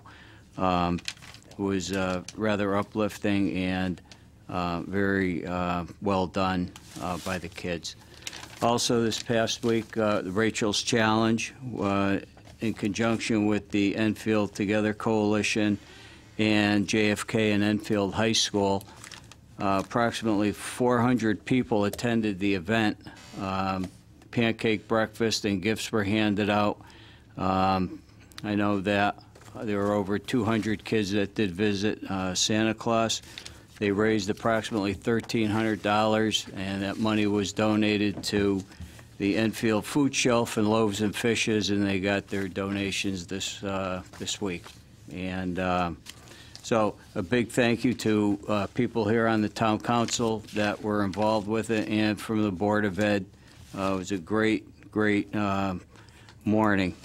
The other thing is what Lucian was saying with Wreaths Across America, being involved in that.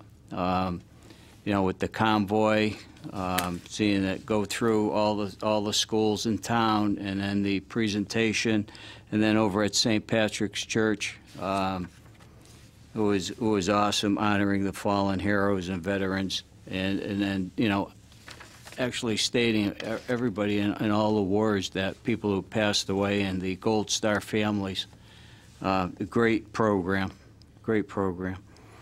The other thing I just want to mention, during this season of, you know, with the holidays and everything, and this has been kind of mentioned before, there's a lot of people who volunteer their time on all the boards and commissions in this town, and they should be recognized. And, you know, from my point of view, there's a lot of dedicated people that serve on all these commissions. and they take their time to help support this town. And I'm saying, you know, thank you to everybody with their that resides here in Enfield, that they take great pride in their town. So thank you to everybody that serves on all these commissions and volunteers. You know, I've only been doing it now, this is, you know, a few years, but many of you have been doing it for 10, 15, 20 years, and it takes a lot of dedication, so thank you. There's one other thing that I'm going to mention before I, you know, call it. I just have to commend the police department on their narcotics work. I know that we had a couple of big drug busts here in the Thompsonville area over on New King Street, the big investigation that went on, and then also their motor vehicle violation in which you guys seized, I don't know, I think it was 250 bags of heroin. So, you know, keeping the streets safe here in Enfield, your department, Chief, needs to be commended. So thank you for that, and keep up the good work. Yeah. Okay. Thank you. Councilor Muller. Through the mayor to the town manager, the Joint Facilities Committee is looking to do more roofs. There are multiple roofs that are leaking and being patched. We're looking to do another section of Henry Barnard and start Eli Whitney. And then eventually we want to look at Hazardville Memorial. We request that the town manager find us $750,000 in additional funding for this work. Thank you.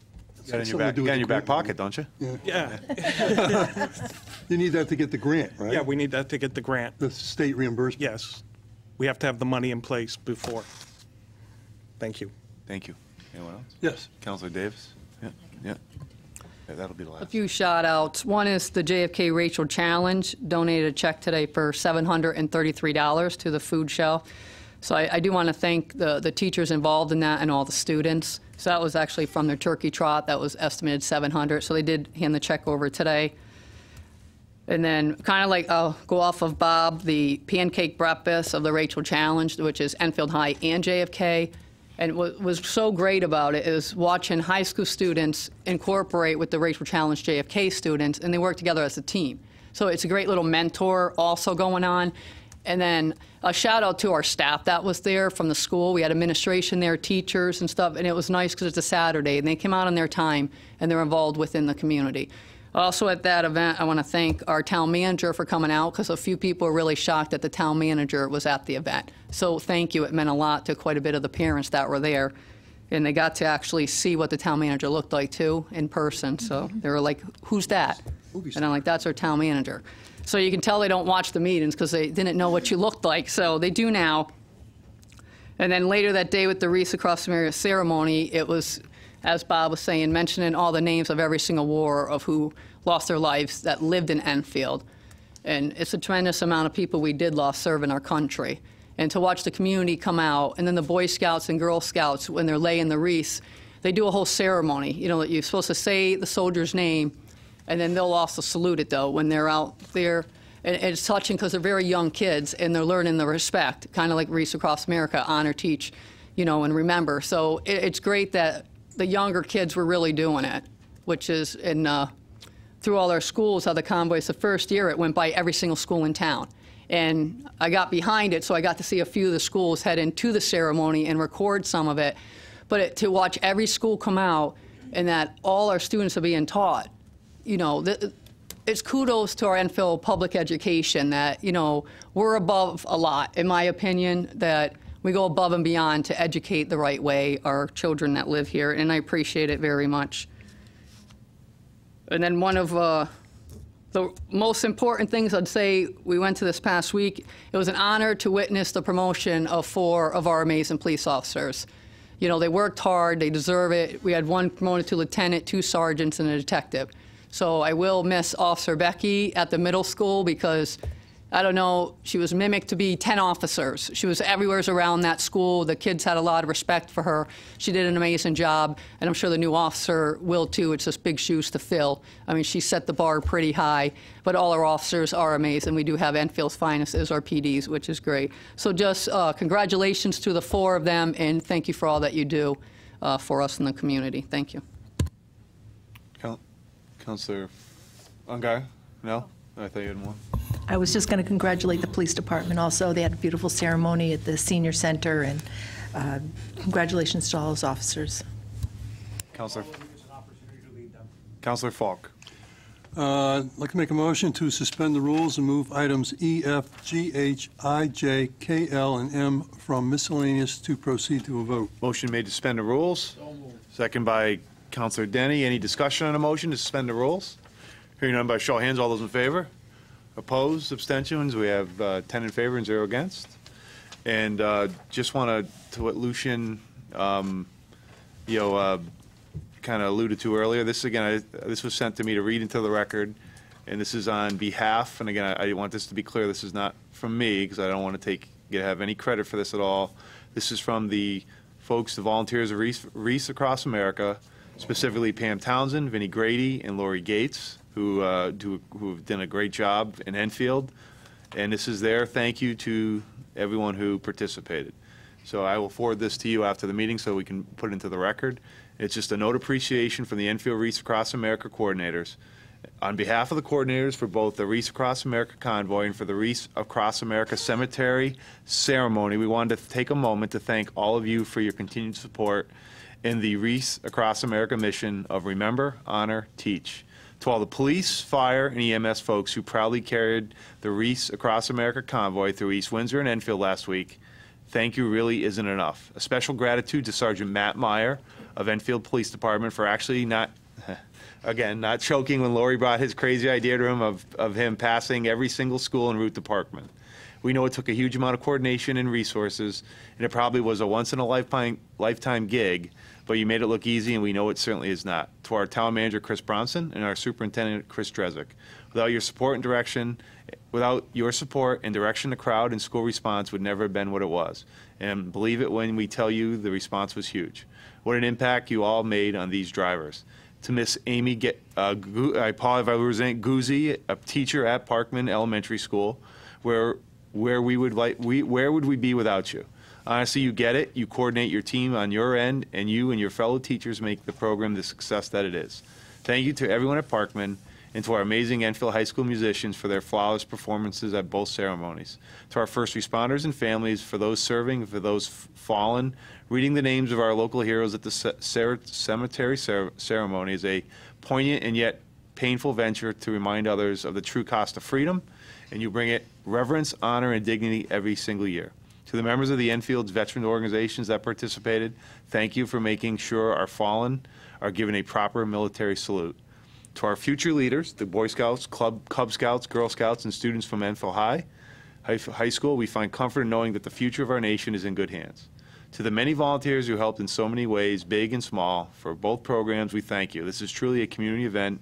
It doesn't happen without everyone's support. This venture can seem so businesslike in its setup. It definitely is not. Although there are several emotional moments for us, there are a few stories that stand out. Prior to the convoy departing Maine, Lori received a phone call from Nate, our Walmart trucking coordinator, and the guy who makes Enfield one of his stops. He told her that there was a fourth truck in his convoy. He requested that it join his convoy. The truck was heading to Shanksville, Pennsylvania, to the 9/11 memorial of Flight 93. He knew Enfield had some beams from the 9/11 tower, that the convoy was going to go right past it. An opportunity to remember the heroes of Flight 93. The second moment was reiterated at Parkman by our drivers that evening prior, while at dinner, they were recounting the previous stops and how each school, Veterans Home, Hospital, monument, etc., was so heartfelt and meaningful, and the sport that they'd seen along the way was mind-boggling. To that, Nate and Dave said, "We just wait till we see Enfield." There's something about our red, white, and blue little town that can't be denied, and we truly come together at all the right times. They choose us to return to, and we are always grateful. In closing, we'd like to share one more moment with you. At Parkman, we talked to all the local Gold Star families and where their loved ones' final resting places are. One of the fallen, Corporal Stephen Bixler, is buried at Arlington National Cemetery, the final destination of our drivers. This weekend, Stephen's father received a text with a picture from Nate. It was of a reef place at Stephen's final resting place. Don't let yourself be fooled that this mission isn't personal to everyone. Be their witness. Remember them. Thank you to everyone for making a difference.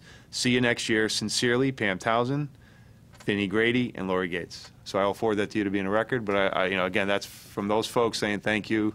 Of course, they're the ones that do all the work. So sorry for the length of that, but I felt, they asked me to read into the record, so I did.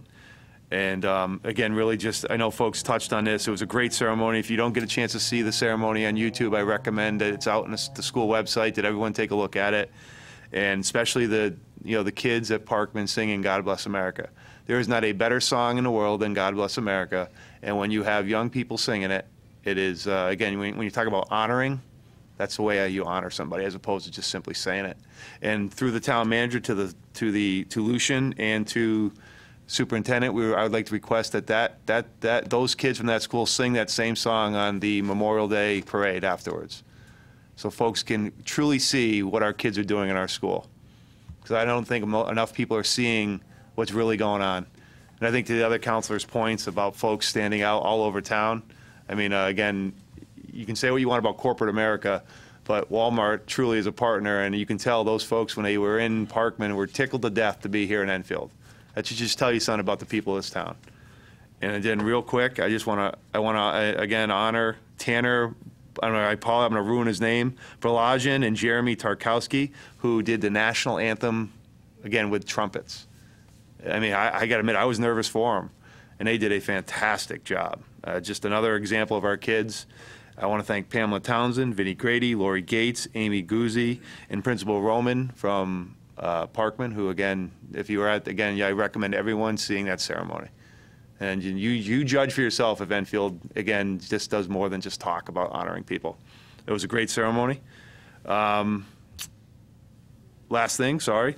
I just want to also just thank everyone in town. The town is beautiful. If all the folks who have decorated their homes for whatever holiday they believe in, I got a recommendation. Take your kids, put them in the back of your car. Instead of going and spending $20 at Springfield, drive around town, look at all the beautiful things that people have decorated at home, and stop by and get a coffee at one of our local coffee shops. How's that? Spend a little money in Enfield. And just for the record, I mentioned this last week. I'll leave it for you again. It's highlights. So as we're talking about the budget, we're getting into more of the budget discussions. Just want folks to understand how much money their local taxes, again, that go to correct magnet schools. So I'm not against school choice. In fact, I'm all for it. I think we should be doing vouchers because the money follows the child with a voucher. The problem here is that we're spending on average $1.5 million that comes directly out of the school budget or our local taxpayers and goes to CREC.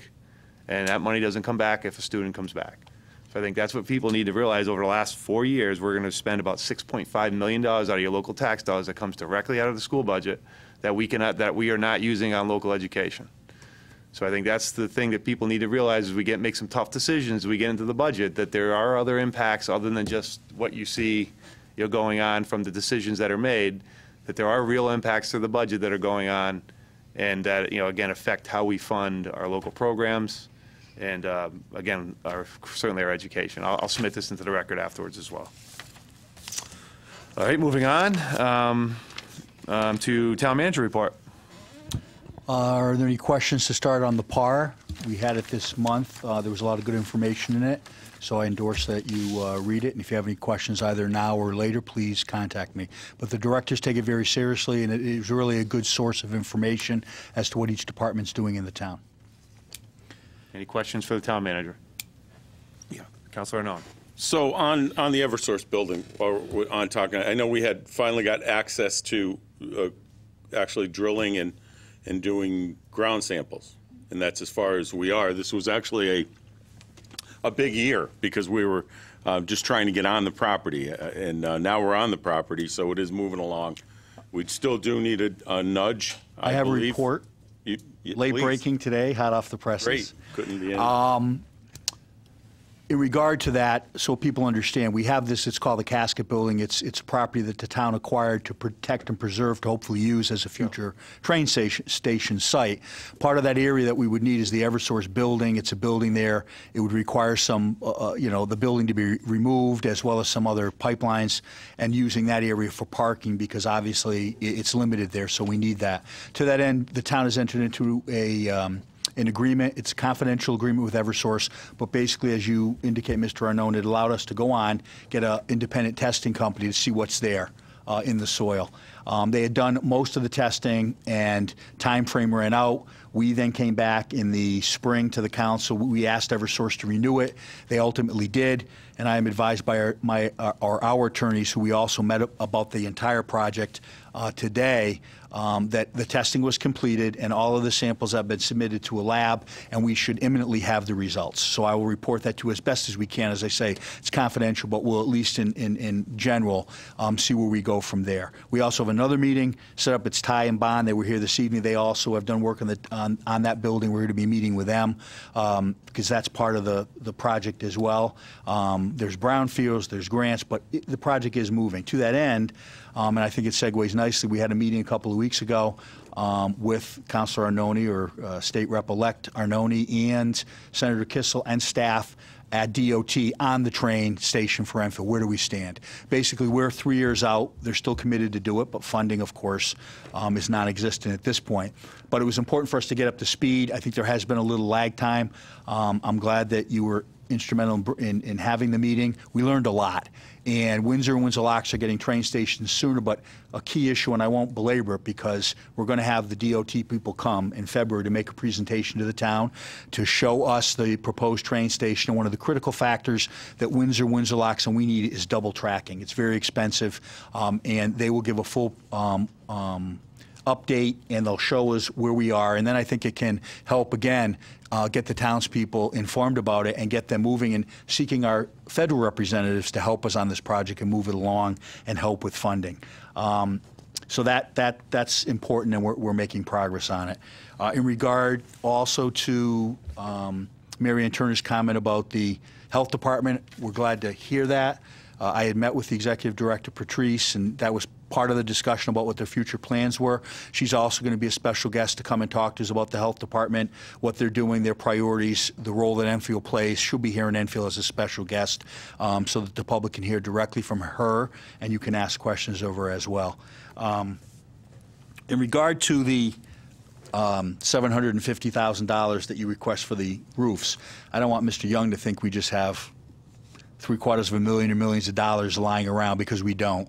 I've had meetings with the Director of Public Works and Finance. We just don't simply have that money that we can cobble together from leftover accounts. So what we'll do is we'll put it on the agenda for January so we can really look at it.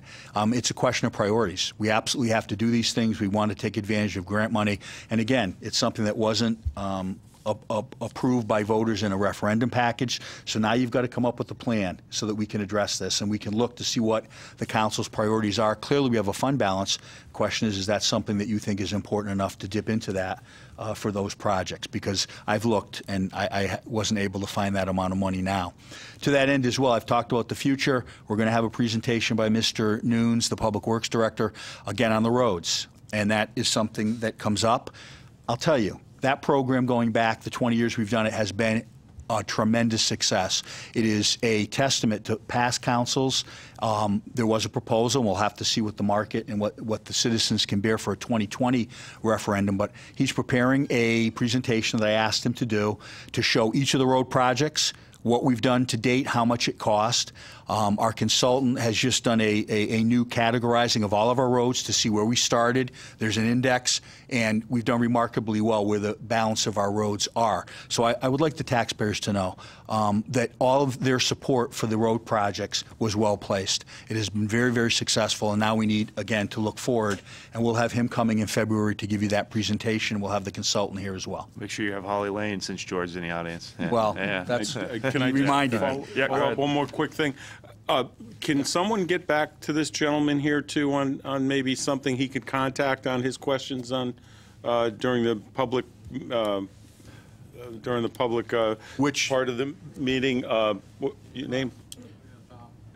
See, I'm going to miss you, Mr. Arnone, because you have telepathy, because both of those issues I was going to address. Thank you. I'll do that one next. I hate to have him in regard to Mr. Young, I want everybody to be assured that we've been looking at the budget. We've been trying to scrutinize it. We've had meetings with the directors. We continue to do it. We take it very seriously. I think we're trying to instill in them that look at it as if it is your money. And a lot of the suggestions and comments Mr. Young has made, I've already discussed with the finance director. So we will welcome speaking to him on some of the suggestions he's made, and we've looked to implement some of those going forward in our budget for the future. So I appreciate his comments, his thoroughness, and we are looking at it, but I want everybody to know we're not waiting to hear what the state's doing. We're carefully assessing and scrutinizing our budget, every budget, and looking at it with a fine-tooth comb so we're prepared for whatever might happen. In regard to Tom, yes, he has been to my office a couple times. Debbie has talked to him quite a bit. I'm familiar with the situation.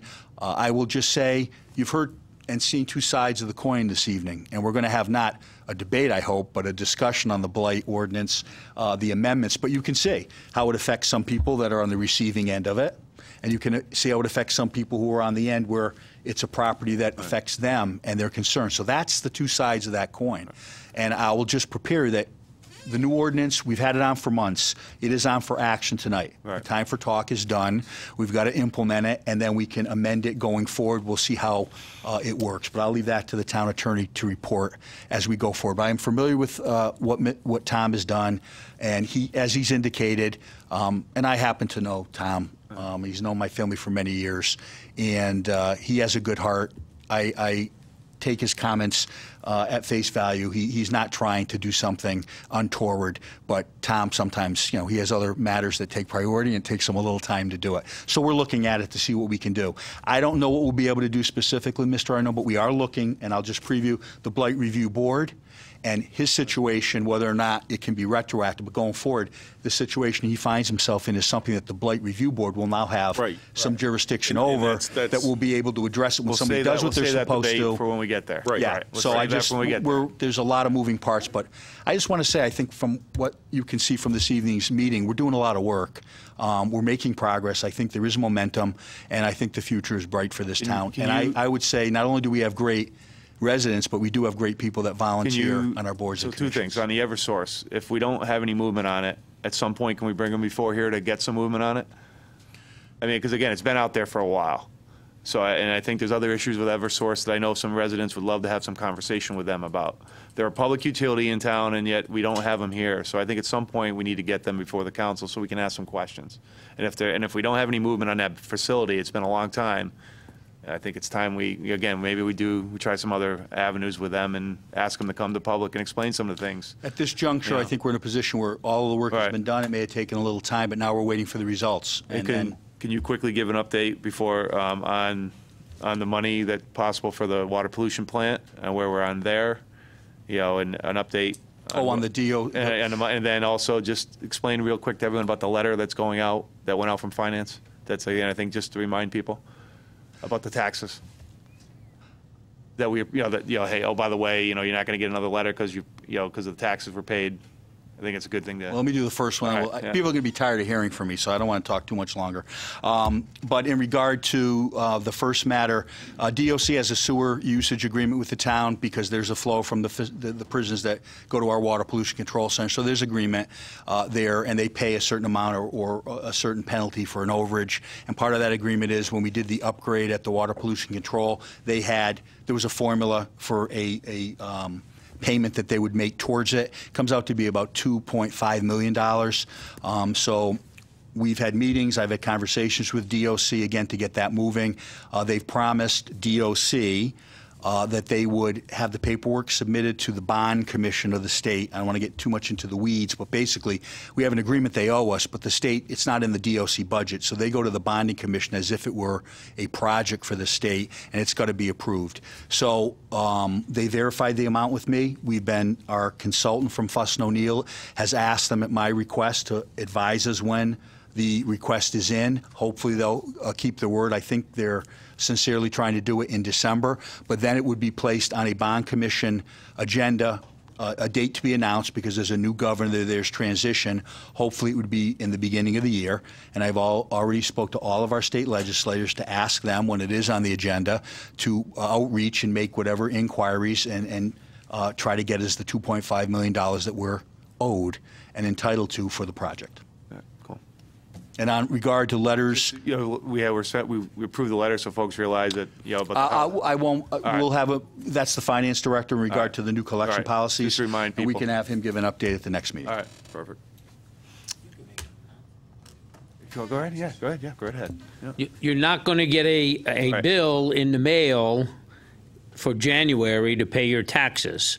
You already have your stub for the second part. Right. People, if you're listening, you got to pay your tax by February 1st, and you will not receive another bill for the second half this year. That's one of the reasons why we're trying to save money and only mail it out once. Thank you. Thank you, exactly. Moving on to the town attorney's report. Good evening, everyone. I don't have a formal report, but if you want me to address some of the property maintenance that you would normally have under the resolution. Can you save it for the debate on if that's fine with everyone, so we can move along when we get to the, yep. Very good. Perfect. Any questions for the town attorney, sorry, from anyone? Hearing none, moving on to item 11. Thank you, Maria. Reports of any special committees? Hearing none, moving on to item 12, old business. Items A, 1 and 2, we have none on page 1. Items 3 through 9, we have none. Item 10, we have, all right, we have an appointment. Someone like to make a motion to remove item 10 from the table? So moved. Councilor Falk, seconded by Councilor Arnone. From moving item 10, the Enfield Beautification Committee. All those in favor, by show of hands, for removing from the table? Opposed? We have 10 in favor, 0 against. Do we have a nomination? Councilor Sakala. I'd like to nominate Megan Mosier, The motion made Enfield Beautification Committee. by Councilor Sakala, seconded by Councilor Crisati. Do I have a motion by Councilor Falk? Second. By Councilor Denny. All those in favor, excuse me, of the closing nominations by show of hands? Opposed? We have 10 in favor, 0 against. Any discussion on the main motion? Hearing none. Roll call, please. Councilor Crisati. 4. Councilor Davis. 4. Councilor Denny. 4. Councilor Falk. 4. Mayor Ludwig. 4. Councilor Muller. 4. Councilor Ungary. 4. Councilor Arnone. 4. Councilor Bosco. 4. Councilor Sakala. Megan Mosier. It's 10 in favor, none against, and no abstentions. Okay. Items 11 through 16, we have none on page 2, no appointments. On page 3, items 17 through 20, we have none. Item B, appointments by the town manager. Items 1 through 10 on page 3, do we have any? We have none. Appointments by the town manager on top of page 4, 11 through 14, we have none. So item C, again, the original discussion on the amendment to the town ordinance, chapter 38, article 5. We need to remove this from the table to make a motion to take it off the agenda, correct? Can we just remove it? Or do we have to actually take it off, then remove it? All right, so do we have a motion to remove from the table? Councilor Falk, second by Councilor Arnone. All those in favor of removing from the table by show of hands? We have 10 in favor and 0 against. Again, we're voting on the ordinance on it looks like item L, which is in miscellaneous. So this is one that was on the books prior, we're just removing it from the agenda. Correct. Any discussion? Roll call, please. Councilor Crisati. 4. Councilor Davis. 4. Councilor Denny. 4. Councilor Falk. 4. Mayor Ludwig. 4. Councilor Muller. 4. Councilor Ungary. 4. Councilor Arnone. 4. Councilor Bosco. 4. Councilor Sakala. 4. There's 10 in favor, none against, no abstentions. Moving on to item 13, new business. We have nothing under item A, consent agenda action. Item B, appointments by the town council. We have item 1, Board of Assessment Appeals, the reappointment of Kelly Hemler. Do we have a motion? I'd like to nominate Kelly Hemler. By Councilor Falk. Second. By Councilor Ungary. Any motion to? Motion. By Councilor Sakala, seconded by Councilor Falk. All those in favor, close the nomination by show of hands. 10 in favor, 0 against. Any discussion on the main motion? Hearing none, roll call, please. Councilor Crisati. 4. Councilor Davis. 4. Councilor Denny. 4. Councilor Falk. 4. Mayor Ludwig. 4. Councilor Muller. 4. Councilor Ungary. 4. Councilor Arnone. 4. Councilor Bosco. 4. Councilor Sakala. Kelly Hemler. There's 10 in favor, none against, and no abstentions. Under new business, items B, 2, 3, and 4. remain, no action.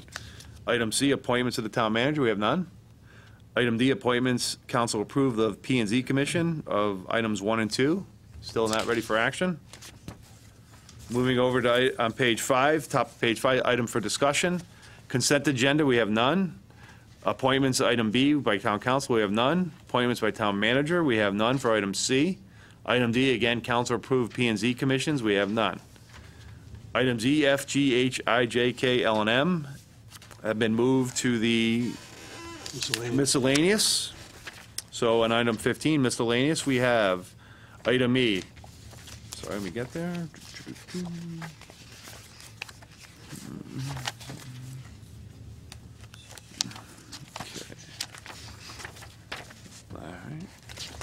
Discussion resolution, item E, under miscellaneous, request to transfer of funds for the police department computer dispatch and records management system of $38,205. Resolved that in accordance with Chapter 6, Section 8F of the Town Charter, the following transfer is hereby made. From account 31008830-573400, the capital and non-reoccurring fund CAD replacement technology equipment of $15,000 and $20 from 31008854-573100 of $23,185 from the capital and non-reoccurring fund police department equipment, machinery and equipment to 310000-593-000 of $38,205. Again, now from account 2404000-5888 015 of $38,205 from the Revenue Information Tech Capital Fund transfer into account 2400750-573-400 of $38,205. Information Tech Capital Purchase Technology Equipment. Certified that the above funds are available on December 10, 2018 by John Wilcox, the Director of Finance. Approved by Town Manager Chris Bromson on 12/12/2018. So moved. By Councilor Arnone, seconded by Councilor Falk. Quick, Chris? Yeah, just briefly, we're reallocating the funds. We're not expending them at this point. This is a new computer-assisted dispatch that we're working with the fire departments and the police and EMS. We've had a lot of meetings. We have a company that Paul Russell is negotiating with, and we will first have to get the contract, get their final proposal, and we'll bring it to the Public Safety Subcommittee for their review, and then it'll come to the council early next year for action. It'll be part of the budget. But this is just funds that we're moving to be prepared for that eventuality. Any questions for the town manager? Hearing none, roll call, please. Councilor Crisati. 4. Councilor Davis. 4. Councilor Denny. 4. Councilor Falk. 4. Mayor Ludwig. 4. Councilor Muller. 4. Councilor Ungary. 4. Councilor Arnone. 4. Councilor Bosco. 4. Councilor Sakala. 4. There's 10 in favor, none against, and no abstentions. Moving on to item F, discussion resolution waiving the bid requirements for the Enfield Joint Operations Center. Whereas the Enfield Police Department is establishing the Enfield Joint Operations Center, and whereas the Enfield Police Department will need a qualified subcontractor with the experience in the construction and integration of all necessary equipment, and with staff who are familiar with police operations and possesses the knowledge and the ability to solve any and all issues that may arise, and whereas Vulcan Security Technology, Inc. is uniquely qualified to coordinate and deliver these services to the Enfield Police Department based on their significant knowledge and experience with the systems being utilized and experience with the unique needs of the police department, as well as familiarity with the systems of surrounding agencies. Enfield, the police department, seeks to integrate, and whereas Vulcan Security Technologies, Inc. has been identified as the only organization in the region with the knowledge, infrastructure, and programmatic experience to successfully provide these services. Now therefore be it resolved in accordance with Chapter 5, Section 8, Paragraph D of the Enfield Town Charter, the Enfield Town Council does hereby determine that it is against the best interest of the town to require competitive bidding for the Enfield Joint Operations Center submitted on December 11, 2018 by Chief Fox of the Enfield Police Department. So moved. By Councilor Falk, seconded by Councilor Crisati. I would ask Chief Fox is here to answer any questions. This is something that's been well vetted through the subcommittee and also brought to the attention of the council. It's a foundational program which I think is going to be very, very beneficial to the town in fighting crime. And actually, Chief had an example over the weekend and a very limited area with one camera, and I asked him to save it to share it with you this evening because it's just apropos of what this system will do going forward. But again, this is foundational. It's 4 cameras. The police department and IT has worked very hard on this, and I think it's really going to be a very beneficial program going forward. This is just the first step of it. We can add to it, and I think it's going to offer all kinds of possibilities for public and private collaboration going forward. Chief? Good evening, ladies and gentlemen. Thank you for the opportunity to join you. We've discussed for some time the use of technology by law enforcement in order to try to make police operations more efficient in nature. This is the evolving trend within the police profession and the law enforcement field.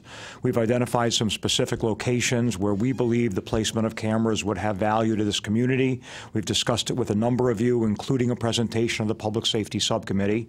We have had, even using the Housing Authority cameras, successes in this area recently. There was a case this past summer where an individual claimed that they simply did not assault a victim in a serious assault case.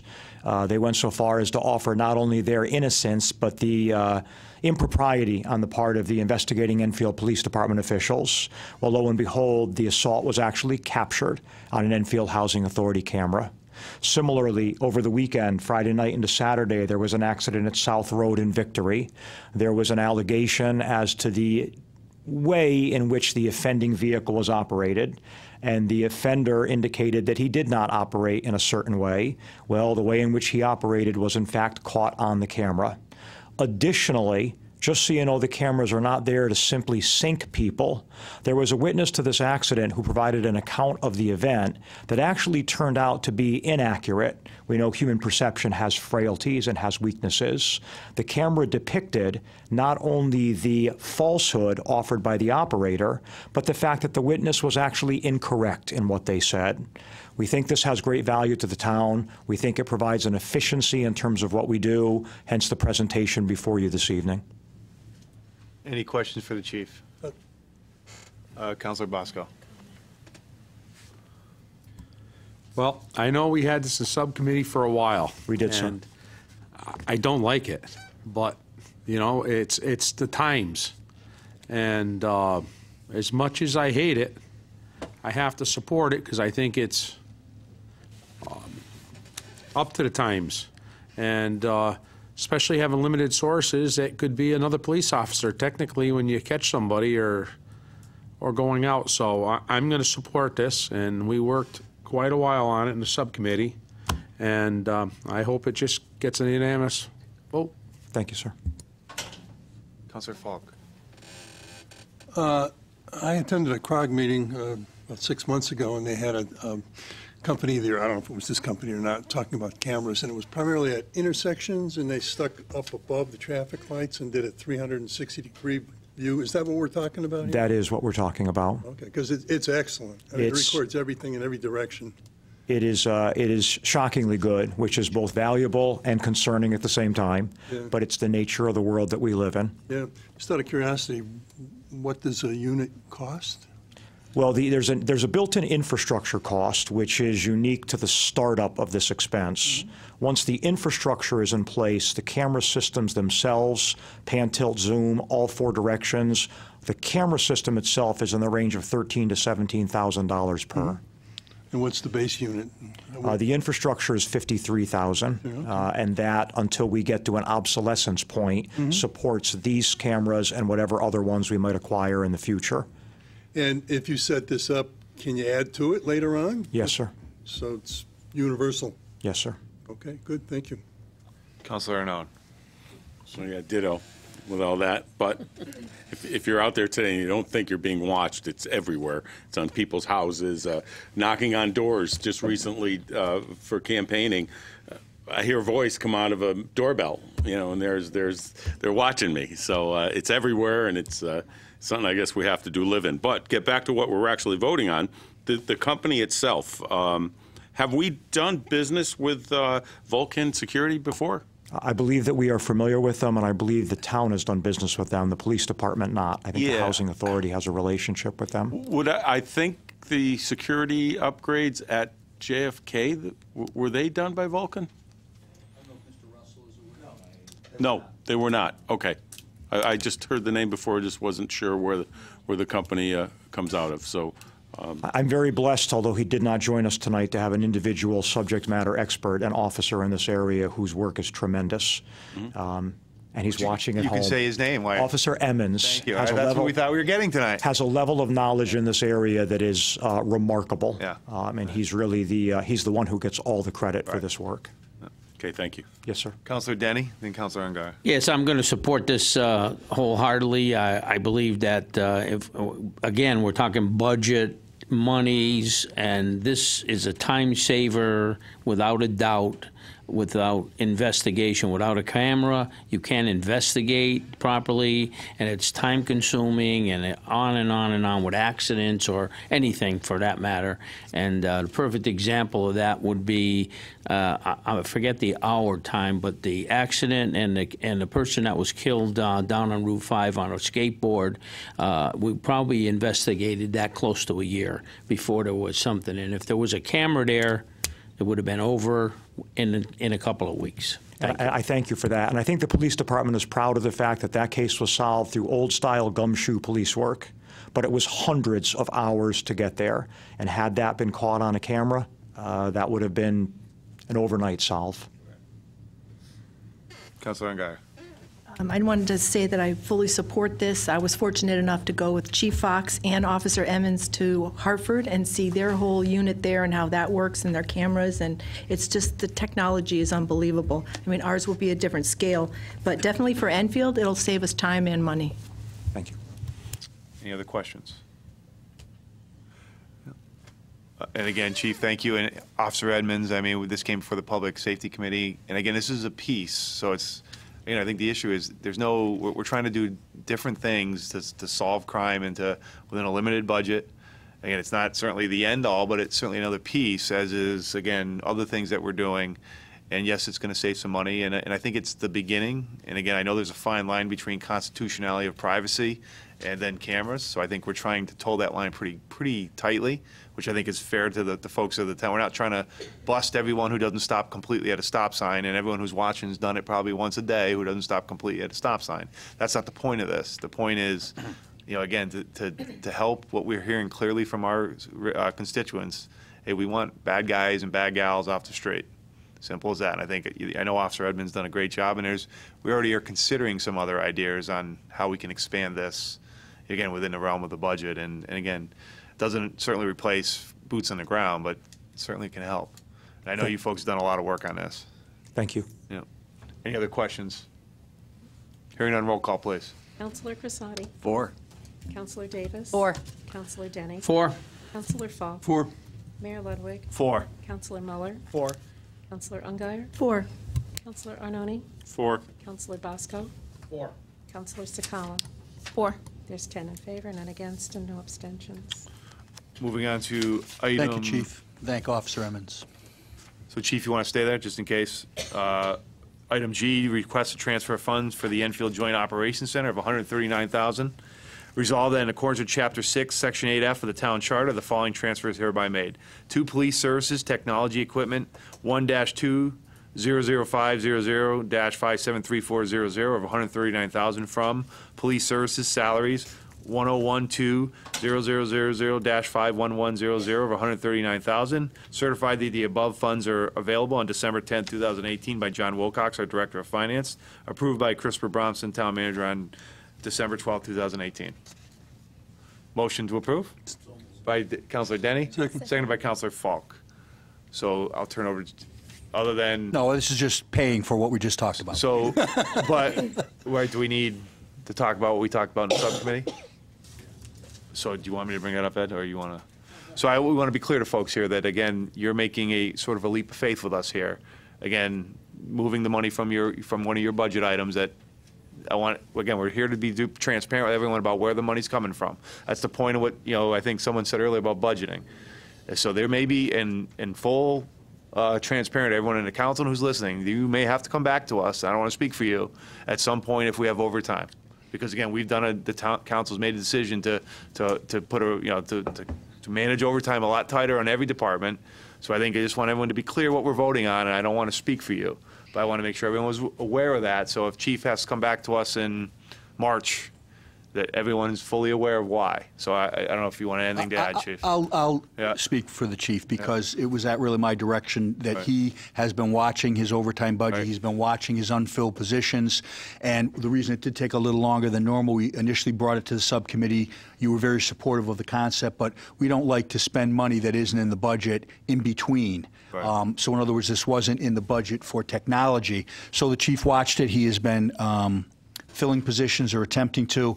He has a surplus at this juncture of a small amount that may hold through the end of the year, depending on how many positions he fills and what other circumstances may arise that require overtime beyond just filling positions where officers we're down a number of officers, but certain circumstances such as a serious felony investigation could incur further overtime. He came, he was fully transparent, and the council felt for many reasons that we were going to do this now and not do it in the budget for next year because we want to get this foundation, we want to get this program going so that we can add to it, and we've seen that it is a very effective tool. So the chief has been very, very judicious in the use of overtime, and as a result of that, he did have some surplus, probably will not hold, so when he comes back later in the year for us to transfer for that overtime, the mayor just wanted it to be clear that this is something we all understood and that the chief didn't make a representation tonight that we might not have a little bit of a deficit going forward. Knowing that, we went in with our eyes wide open, but we thought this program important enough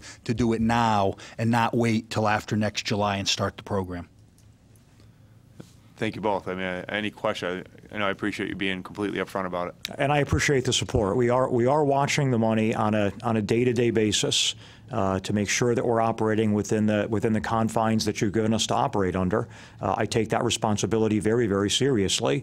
Some things are beyond our control, significant events, major crime call-outs and the like.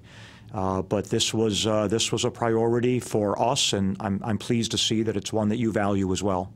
Thank you. Roll call, please. Counselor Crisati. 4. Counselor Davis. 4. Counselor Denny. 4. Counselor Falk. 4. Mayor Ludwig. 4. Counselor Miller. 4. Counselor Ungary. 4. Counselor Arnone. 4. Counselor Bosco. 4. Counselor Sakala. 4. There's 10 in favor, none against, and no abstentions. Thank you very much, sir. Appreciate it. Thank you. Good evening, ladies and gentlemen. Thank you. All right, item H, resolution waiving the bid requirements for the planning consultant of the tax increment financing. Sorry, increment. Resolution waiving the bid requirements for the hiring of a planning consultant for tax increment financing, otherwise known as TIF. Whereas the town of Enfield desires to expeditiously move forward with the development of a TIF district for the Enfield Square Mall in Townsville. And whereas there are 2 planning consultants with known TIF experience. One, Connecticut Main Street Center, Inc., is located in Connecticut and has established TIF districts in 2 nearby towns. Now, therefore, be it resolved that in accordance with Chapter 5, Section 8, Paragraph D of the Enfield Town Charter, the Enfield Town Council does hereby determine that it is against the best interest of the town to require competitive bidding for the hiring of a TIF planning consultant. Be it further resolved that the town manager is authorized to enter into and sign a contract with Connecticut Main Street Center, Inc. on behalf of the town of Enfield, subject to review and approval of the town attorney, prepared on December 11, 2018 by the Director of Development Services. Moved. By Councilor Falk, seconded by Councilor Crisati. Chris, I think we talked about it earlier, but I don't know if any last any once again, questions? this is in the best interest of the town to proceed this way. We spent a lot of time waiting. He's an expert in the area. The proof is in the pudding. He's done it in the communities that have been successful so far. We could spend months and months going outside to find somebody that we don't have confidence in, and truthfully, I don't think there are many people, and so that's why we're recommending we do this, and then the next resolution will be to pay the $25,000. Sure. It's for 6 months. $15,000 is to him, and then there's $10,000 for an outside expert in regard to some of the taxing issues. So it'll be broken out that way. But I think it's a modest amount. There's a strict time frame, and as I said, he already in good faith has been working on this about 3-4 weeks without pay. So I think perfect. It's in the town's best interest. So as for Connecticut Main Street, how is our relationship with the Connecticut Main Street now that we had hired him as a consultant? Does that come along with it too as like a membership? That's not something I looked at. I think there's separate issues, but I can talk to Mr. McMahon. Right, and how do we get involved with Connecticut Main Street? All right, well, you've raised it, and I'll discuss it with Thank him you. and Lori. Thank you. Any other questions? Hearing none, roll call, please. Counselor Casati. 4. Counselor Davis. 4. Counselor Denny. 4. Counselor Falk. 4. Mayor Ludwig. 4. Counselor Muller. 4. Counselor Ungary. 4. Counselor Arnone. 4. Counselor Bosco. 4. Counselor Sakala. 4. There's 10 in favor, none against, and no abstentions. Item I, discussion resolution requests for transfer of funds to Professional Services and Development Services Department for the tax increment financing of $25,000. Resolved that in accordance with Chapter 6, Section 8F of the Town Charter, the following transfer is hereby made. To Development Services, Administrative/Economic Development, Other Professional Services, account 10600-100-533900 of $25,000 from allocated charges contingency of account 108-00092-584000 of $25,000. Certified that the above funds are available by John Wilcox, our Director of Finance, on December 11, 2018. Approved by Chris Bronson, our Town Manager, on December 12, 2018. So moved. By Councilor Second. Arnone, seconded by Councilor Denny. Any further discussion? I think we've talked about this, but any other further questions? No. Hearing none, roll call, please. Counselor Casati. 4. Counselor Davis. 4. Counselor Denny. 4. Counselor Falk. 4. Mayor Ludwig. 4. Counselor Muller. 4. Counselor Ungary. 4. Counselor Arnone. 4. Counselor Bosco. 4. Counselor Sakala. 4. There's 10 in favor, none against, and no abstentions. Item J, discussion resolution appointing members of the JFK John F. Kennedy Middle School Renovation Building Committee.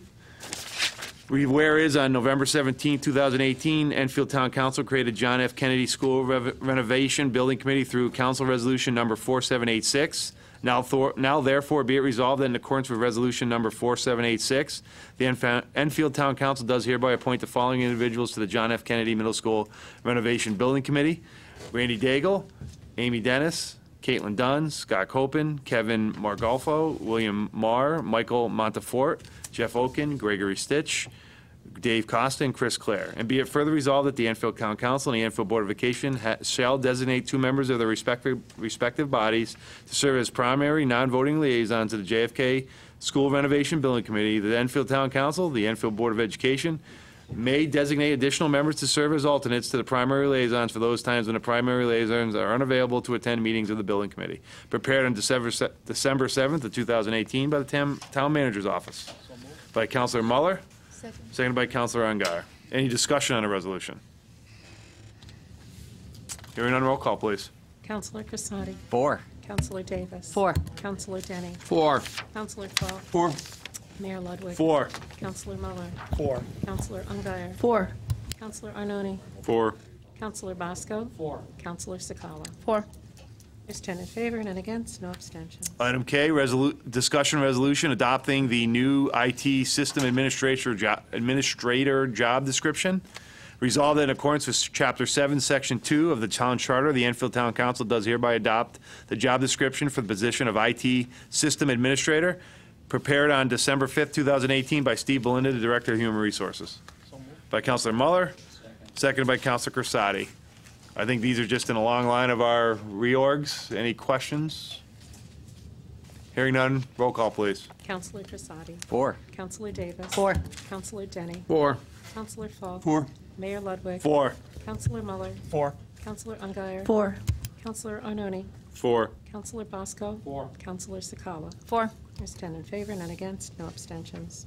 Moving on to item L and miscellaneous, discussion resolution adopting amendments to the Enfield Town Code, Chapter 14, sections 14-171 through Section 14-187, inclusive, commonly referred to as the Property Maintenance Ordinance. Whereas Sections 14-1-71 through 14-187, inclusive of the Town Code, govern property maintenance, and whereas it has been recommended that inoperable or unsightly motor vehicles would best be addressed within the scope of the property maintenance ordinance and parentheses ordinance, and whereas the town council wishes to amend the ordinance consistent with these recommendations, and whereas the town council had a public hearing in the Enfield Town Hall, council chambers on December 17, 2018, to allow public input on the recommended amendments. Now therefore be it resolved, the Enfield Town Council adopts a recommended amendments to Chapter 14, Sections 14-171 through 14-187, inclusive of the Town Code, prepared on December 7, 2018, by the Town Attorney's Office. So moved. By Councilor Falk. Second. By Councilor Denny.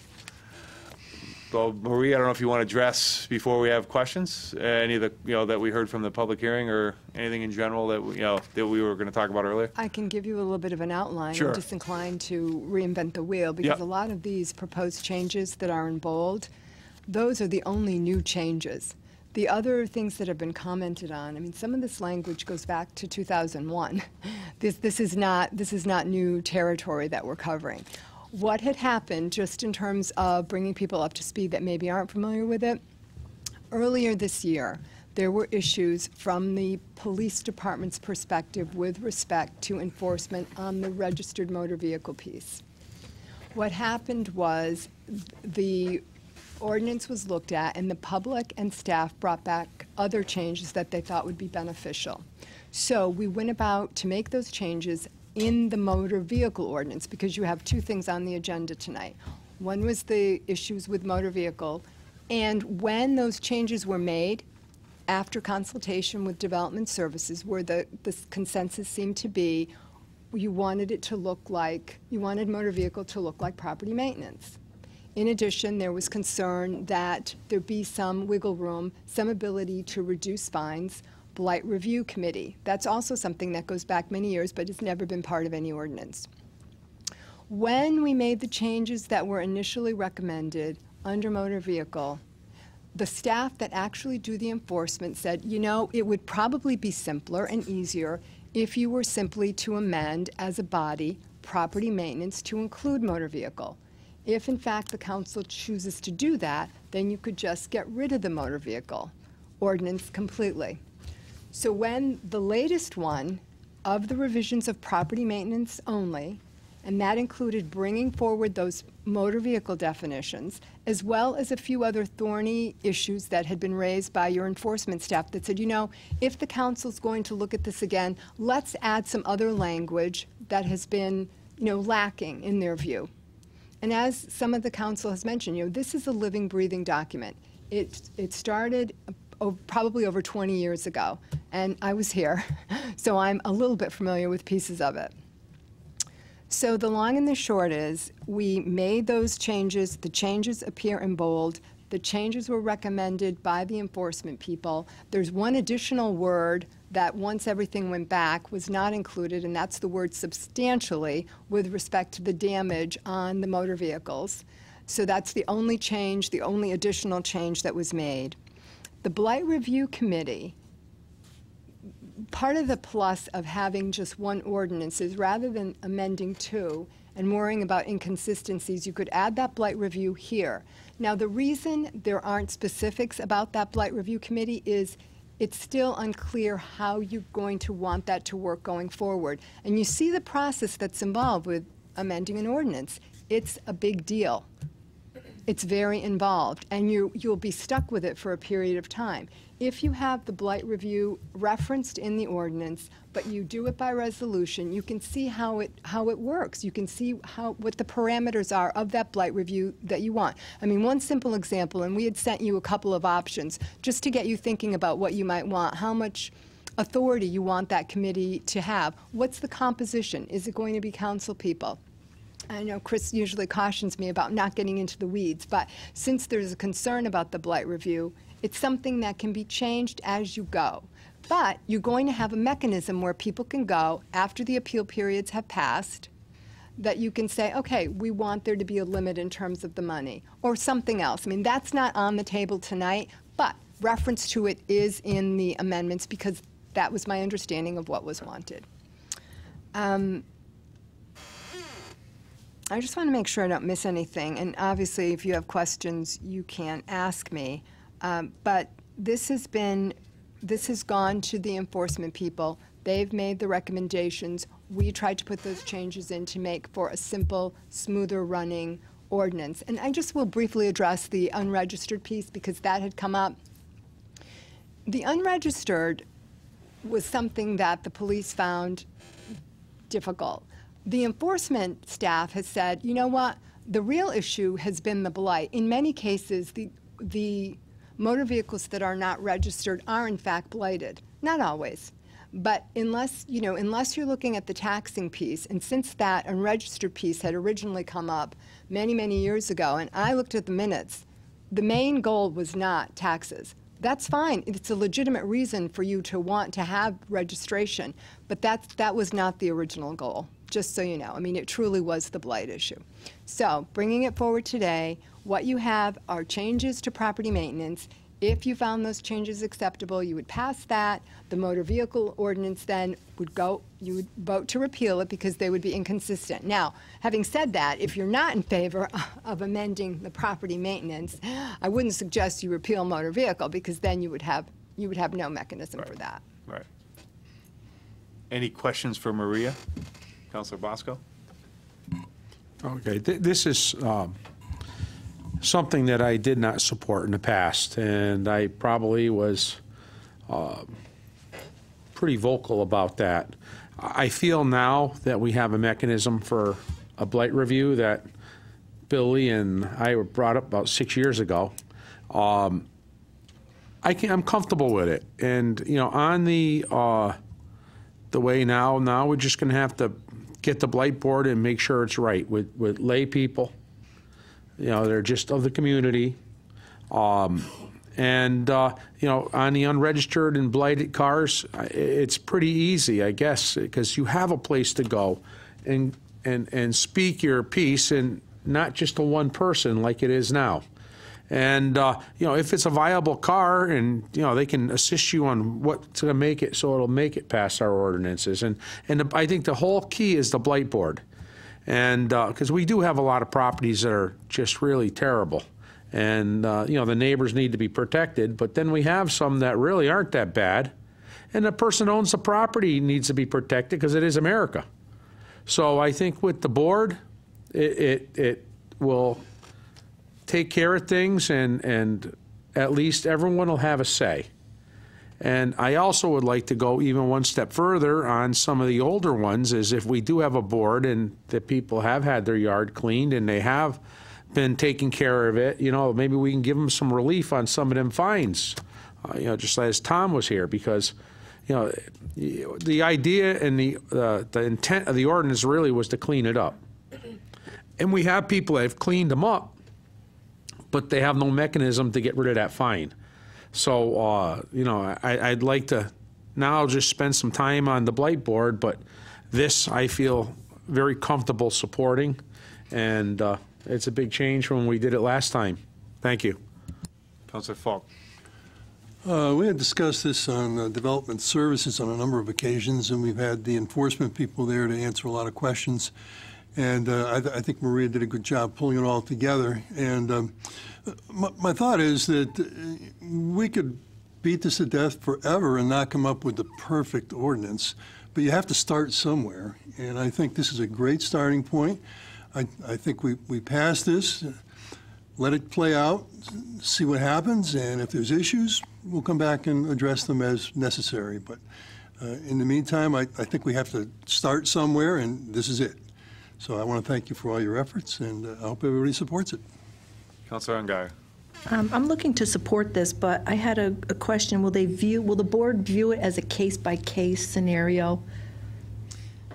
I mean, they'll have reasonable understanding. Yeah, that will be up to you in terms of one of the suggestions that had been made from our department and from staff is that you have some sort of objective criteria that you'd like them to consider so that it's not just a blank slate. They get some direction for what you're thinking of, whether it's the type of violation or, you know, one of the issues that's come up in the past is you have a piece of property and the fines keep accruing, and that ultimately the fines almost, you know, they're not only unreasonable in terms of going into court with a straight face, but they almost eclipse the value of the property. Right. So you might want to give some sort of dollar amount to say, you know, once it reaches a certain percentage or once it reaches a certain dollar amount. So that's basically what that would look like. It's up to you. You'll get to pick that. That's why next time around with your resolution, you'll be able to look at it and make a determination what you want that to look like. Any other questions? You know, and I appreciate your explanation. Again, remember the point here is by doing this is we're going to actually move the enforcement, which folks spoke back, and I think it was October when we had the initial, where again they were they were afraid of being a paper ordinance where, again, we weren't enforcing it. Because, I mean, it's tough for our police to be involved in these sort of things. So I think it's under the right department to begin with, which is zoning enforcement and development services, which gives it a little teeth. And the point really, I mean, the fines are there, just remind people, are there to clean up the property. I mean, if you're a neighbor and you have to live next to something or whatever, the point is to clean the property up, not to fine someone we want people to clean the property. And that's why I think it's 30 days you have to clean it up. And to what Councilor Bosco is saying, that we're really going to take it to the next step, where if someone actually does clean up the property, that's the ultimate goal. Because again, we want every neighborhood, every property to have the maximum property value that individual can have. And if we're just finding someone, we're never clean up the property, that's not really the point of it. And so I guess then the question comes back is, I want to move on to Blight Board as quick as we can. So I guess I'm not putting you on the spot, but how quickly can we add the amendment to this ordinance? Well, at this point, I wouldn't recommend an amendment. What we would recommend, and we had sent you a couple of examples, Right, yep. but it's something that you could look at a little more thoroughly in terms of, ultimately, and with the manager's input, what you want the Blight Board to look like, and then by resolution, you can address what the criteria are, what the composition is, and there you go. You'll have it in place, and then it can start looking at things. I mean, you have time since there will be a period of time when the ordinance is actually effective, but the resolution can be effective right away. Oops, sorry. So We'll start looking at that. We've actually, there'll be some models that Marie has already gotten from area towns, and much like what we did here, we'll get council input, we'll get some public input, so we get a blight review that satisfies all the concerns of the council. And I think the system worked here. I mean, we started off back in October with one product, right. And because of council input and a lot of citizen input, we addressed those concerns and completely changed it. And I'll just say, too, that I think the critical things were, one, let's get the police out of the blight business, right. Get them back on the street. And I think some of our citizens were right. You get many different police officers to come. They weren't well versed in it. It was inefficient, and it was being unequally and inconsistently enforced. So we've removed it. But because of that, we've now asked the blight people to take on that responsibility. So at the next meeting, as part and parcel of this, within our budget, we will be asking you, we wanted to wait to see if you passed it this evening, and I'm hoping that you do. We will have a third blight officer, so we'll really have the ability and the personnel to make this thing work. And also, as part of that, we're going to have an allocation of money so that we can pay a stipend to hearing officers, as I've said previously, to do all this work, then not get anybody to be able to, be there for a hearing, right. To make sure we follow the letter of the law. But I think this has been successful, and it's within our budget. And we're going to accomplish a lot of these goals. But I thank just Maria. Explain, though, I mean, so we basically have one officer currently doing this. No, we have two. So we have two, okay. But the right, number of, by removing unregistered from the police right. department, all of those that were under this ordinance, which could be 400 or 500 complaints a year, will now be in blight. Right. So it would be a disaster, a debacle, to give them all that work that all of these officers were doing without giving them and it's a part-time job. There's no benefits to it. It's in the budget under another position that I've divvied up that we'll bring to you at the next meeting. John has the funding for it, so it's within the budget, but it's much better allocation of these resources for this purpose. And I'll just tell you again, one is for this. It's going to be a safety officer to help us with OSHA enforcement and accident investigation. We're going to make our ZEO officer full-time because now that we've seen the results of the stewardship of Lori Witten and her staff, it's well-placed. We need this person's full-time. He's gotten the certifications to do that. And we're also going to have money for the hearing officer. We're taking all that from one position that was in the budget. We advertised. We didn't get the people we wanted. And when I really looked at it, I said, we really can get 3 people from that one position and really fine-tune it, focus like a laser on these issues, blight, zoning, safety, and have some money for hearing officers. So I think it's a much better use of our resources. The Blight Board brings it all into place because it's an appeals process, which again right. gives folks, again, still protects people from being falsely accused or whatever. I mean, it could be a temporary thing where they're doing something with their property. Well, I'll just tell you, that's the again, point of it. It's not the right. end-all, get-all either. But Right. what it is, it's a safety valve. Right. It's very similar to the situation. I want to get into the specific facts of a person who really ignores it, does what they're supposed to, but doesn't avail it. Because under the statute, you have to understand, we're just really following state law. We do have due process. So when somebody has these things brought against them, they have the right to a full hearing, that they can bring their views forward, and they can go to court. They can appeal. What happens, much like a case we've heard this evening, they don't do that. They don't go to the hearing.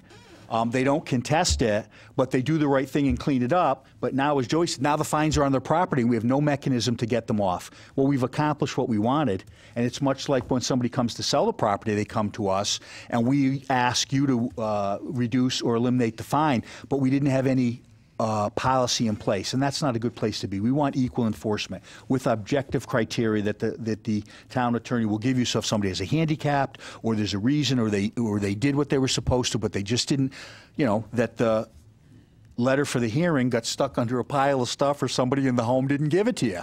So it's not our fault, but now we're in a rock and a hard place, because currently there's no way for that person to come to you to seek relief, and now there will be. Again, great job by Maria and by Lori's office. Lori, and our blight officers who participated and had input. Everybody involved in the process worked very, very hard. It was a big job. Roll call, please. Counselor Crisati. 4. Counselor Davis. 4. Counselor Denny. 4. Counselor Fall. 4. Mayor Ludwig. 4. Counselor Muller. 4. Counselor Ungary. 4. Counselor Arnone. 4. Counselor Bosco. 4. Counselor Sakala. 4. There's 10 in favor, none against, and no abstentions. Item M under miscellaneous, discussion resolution repealing the Enfield Town Code, Chapter 38, Article 5, Sections 38-141 through 38-149 inclusive, commonly referred to as the Abandoned Motor Vehicle Ordinance. Whereas Sections 38-141 through 38-149 inclusive of the Town Code, the Abandoned Motor Vehicle Ordinance, govern the storage of unsightly, inoperable, and unregistered motor vehicles and unsightly materials, and whereas the traffic safety officer charged with the enforcement of the Abandoned Motor Vehicles Ordinance recommended revision of certain section of the ordinance, whereas the Town Council held a public hearing in the Enfield Town Hall, Council Chambers on October 1st, 2018, to allow public input on the recommended revisions, and whereas it has been determined the enforcement of unsightly motor vehicles and materials is best addressed within the property maintenance ordinance. Now therefore be it resolved, the Enfield Town Council repeals Section 38, Article 5, Sections 38-141 through Sections 38-149 inclusive of the Town Code, prepared by the Town Attorney's Office on December 7th, 2018. So moved. By Councilor Arnone. Second. By Councilor Denny. I think we've talked about this, so I don't know. I think so. Yep. Roll call, please. Counselor Crisati. 4. Counselor Davis. 4. Counselor Denny. 4. Counselor Fall. 4. Mayor Ludwig. 4. Counselor Muller. 4. Counselor Ungary. 4. Counselor Arnone. 4. Counselor Bosco. Out. Counselor Sakala. Temporary. 4. There's 9 in favor, none against, and no abstentions. Okay, moving on to Section 16, Public Communications. Anyone like to speak before the council at this time? Walter. I didn't realize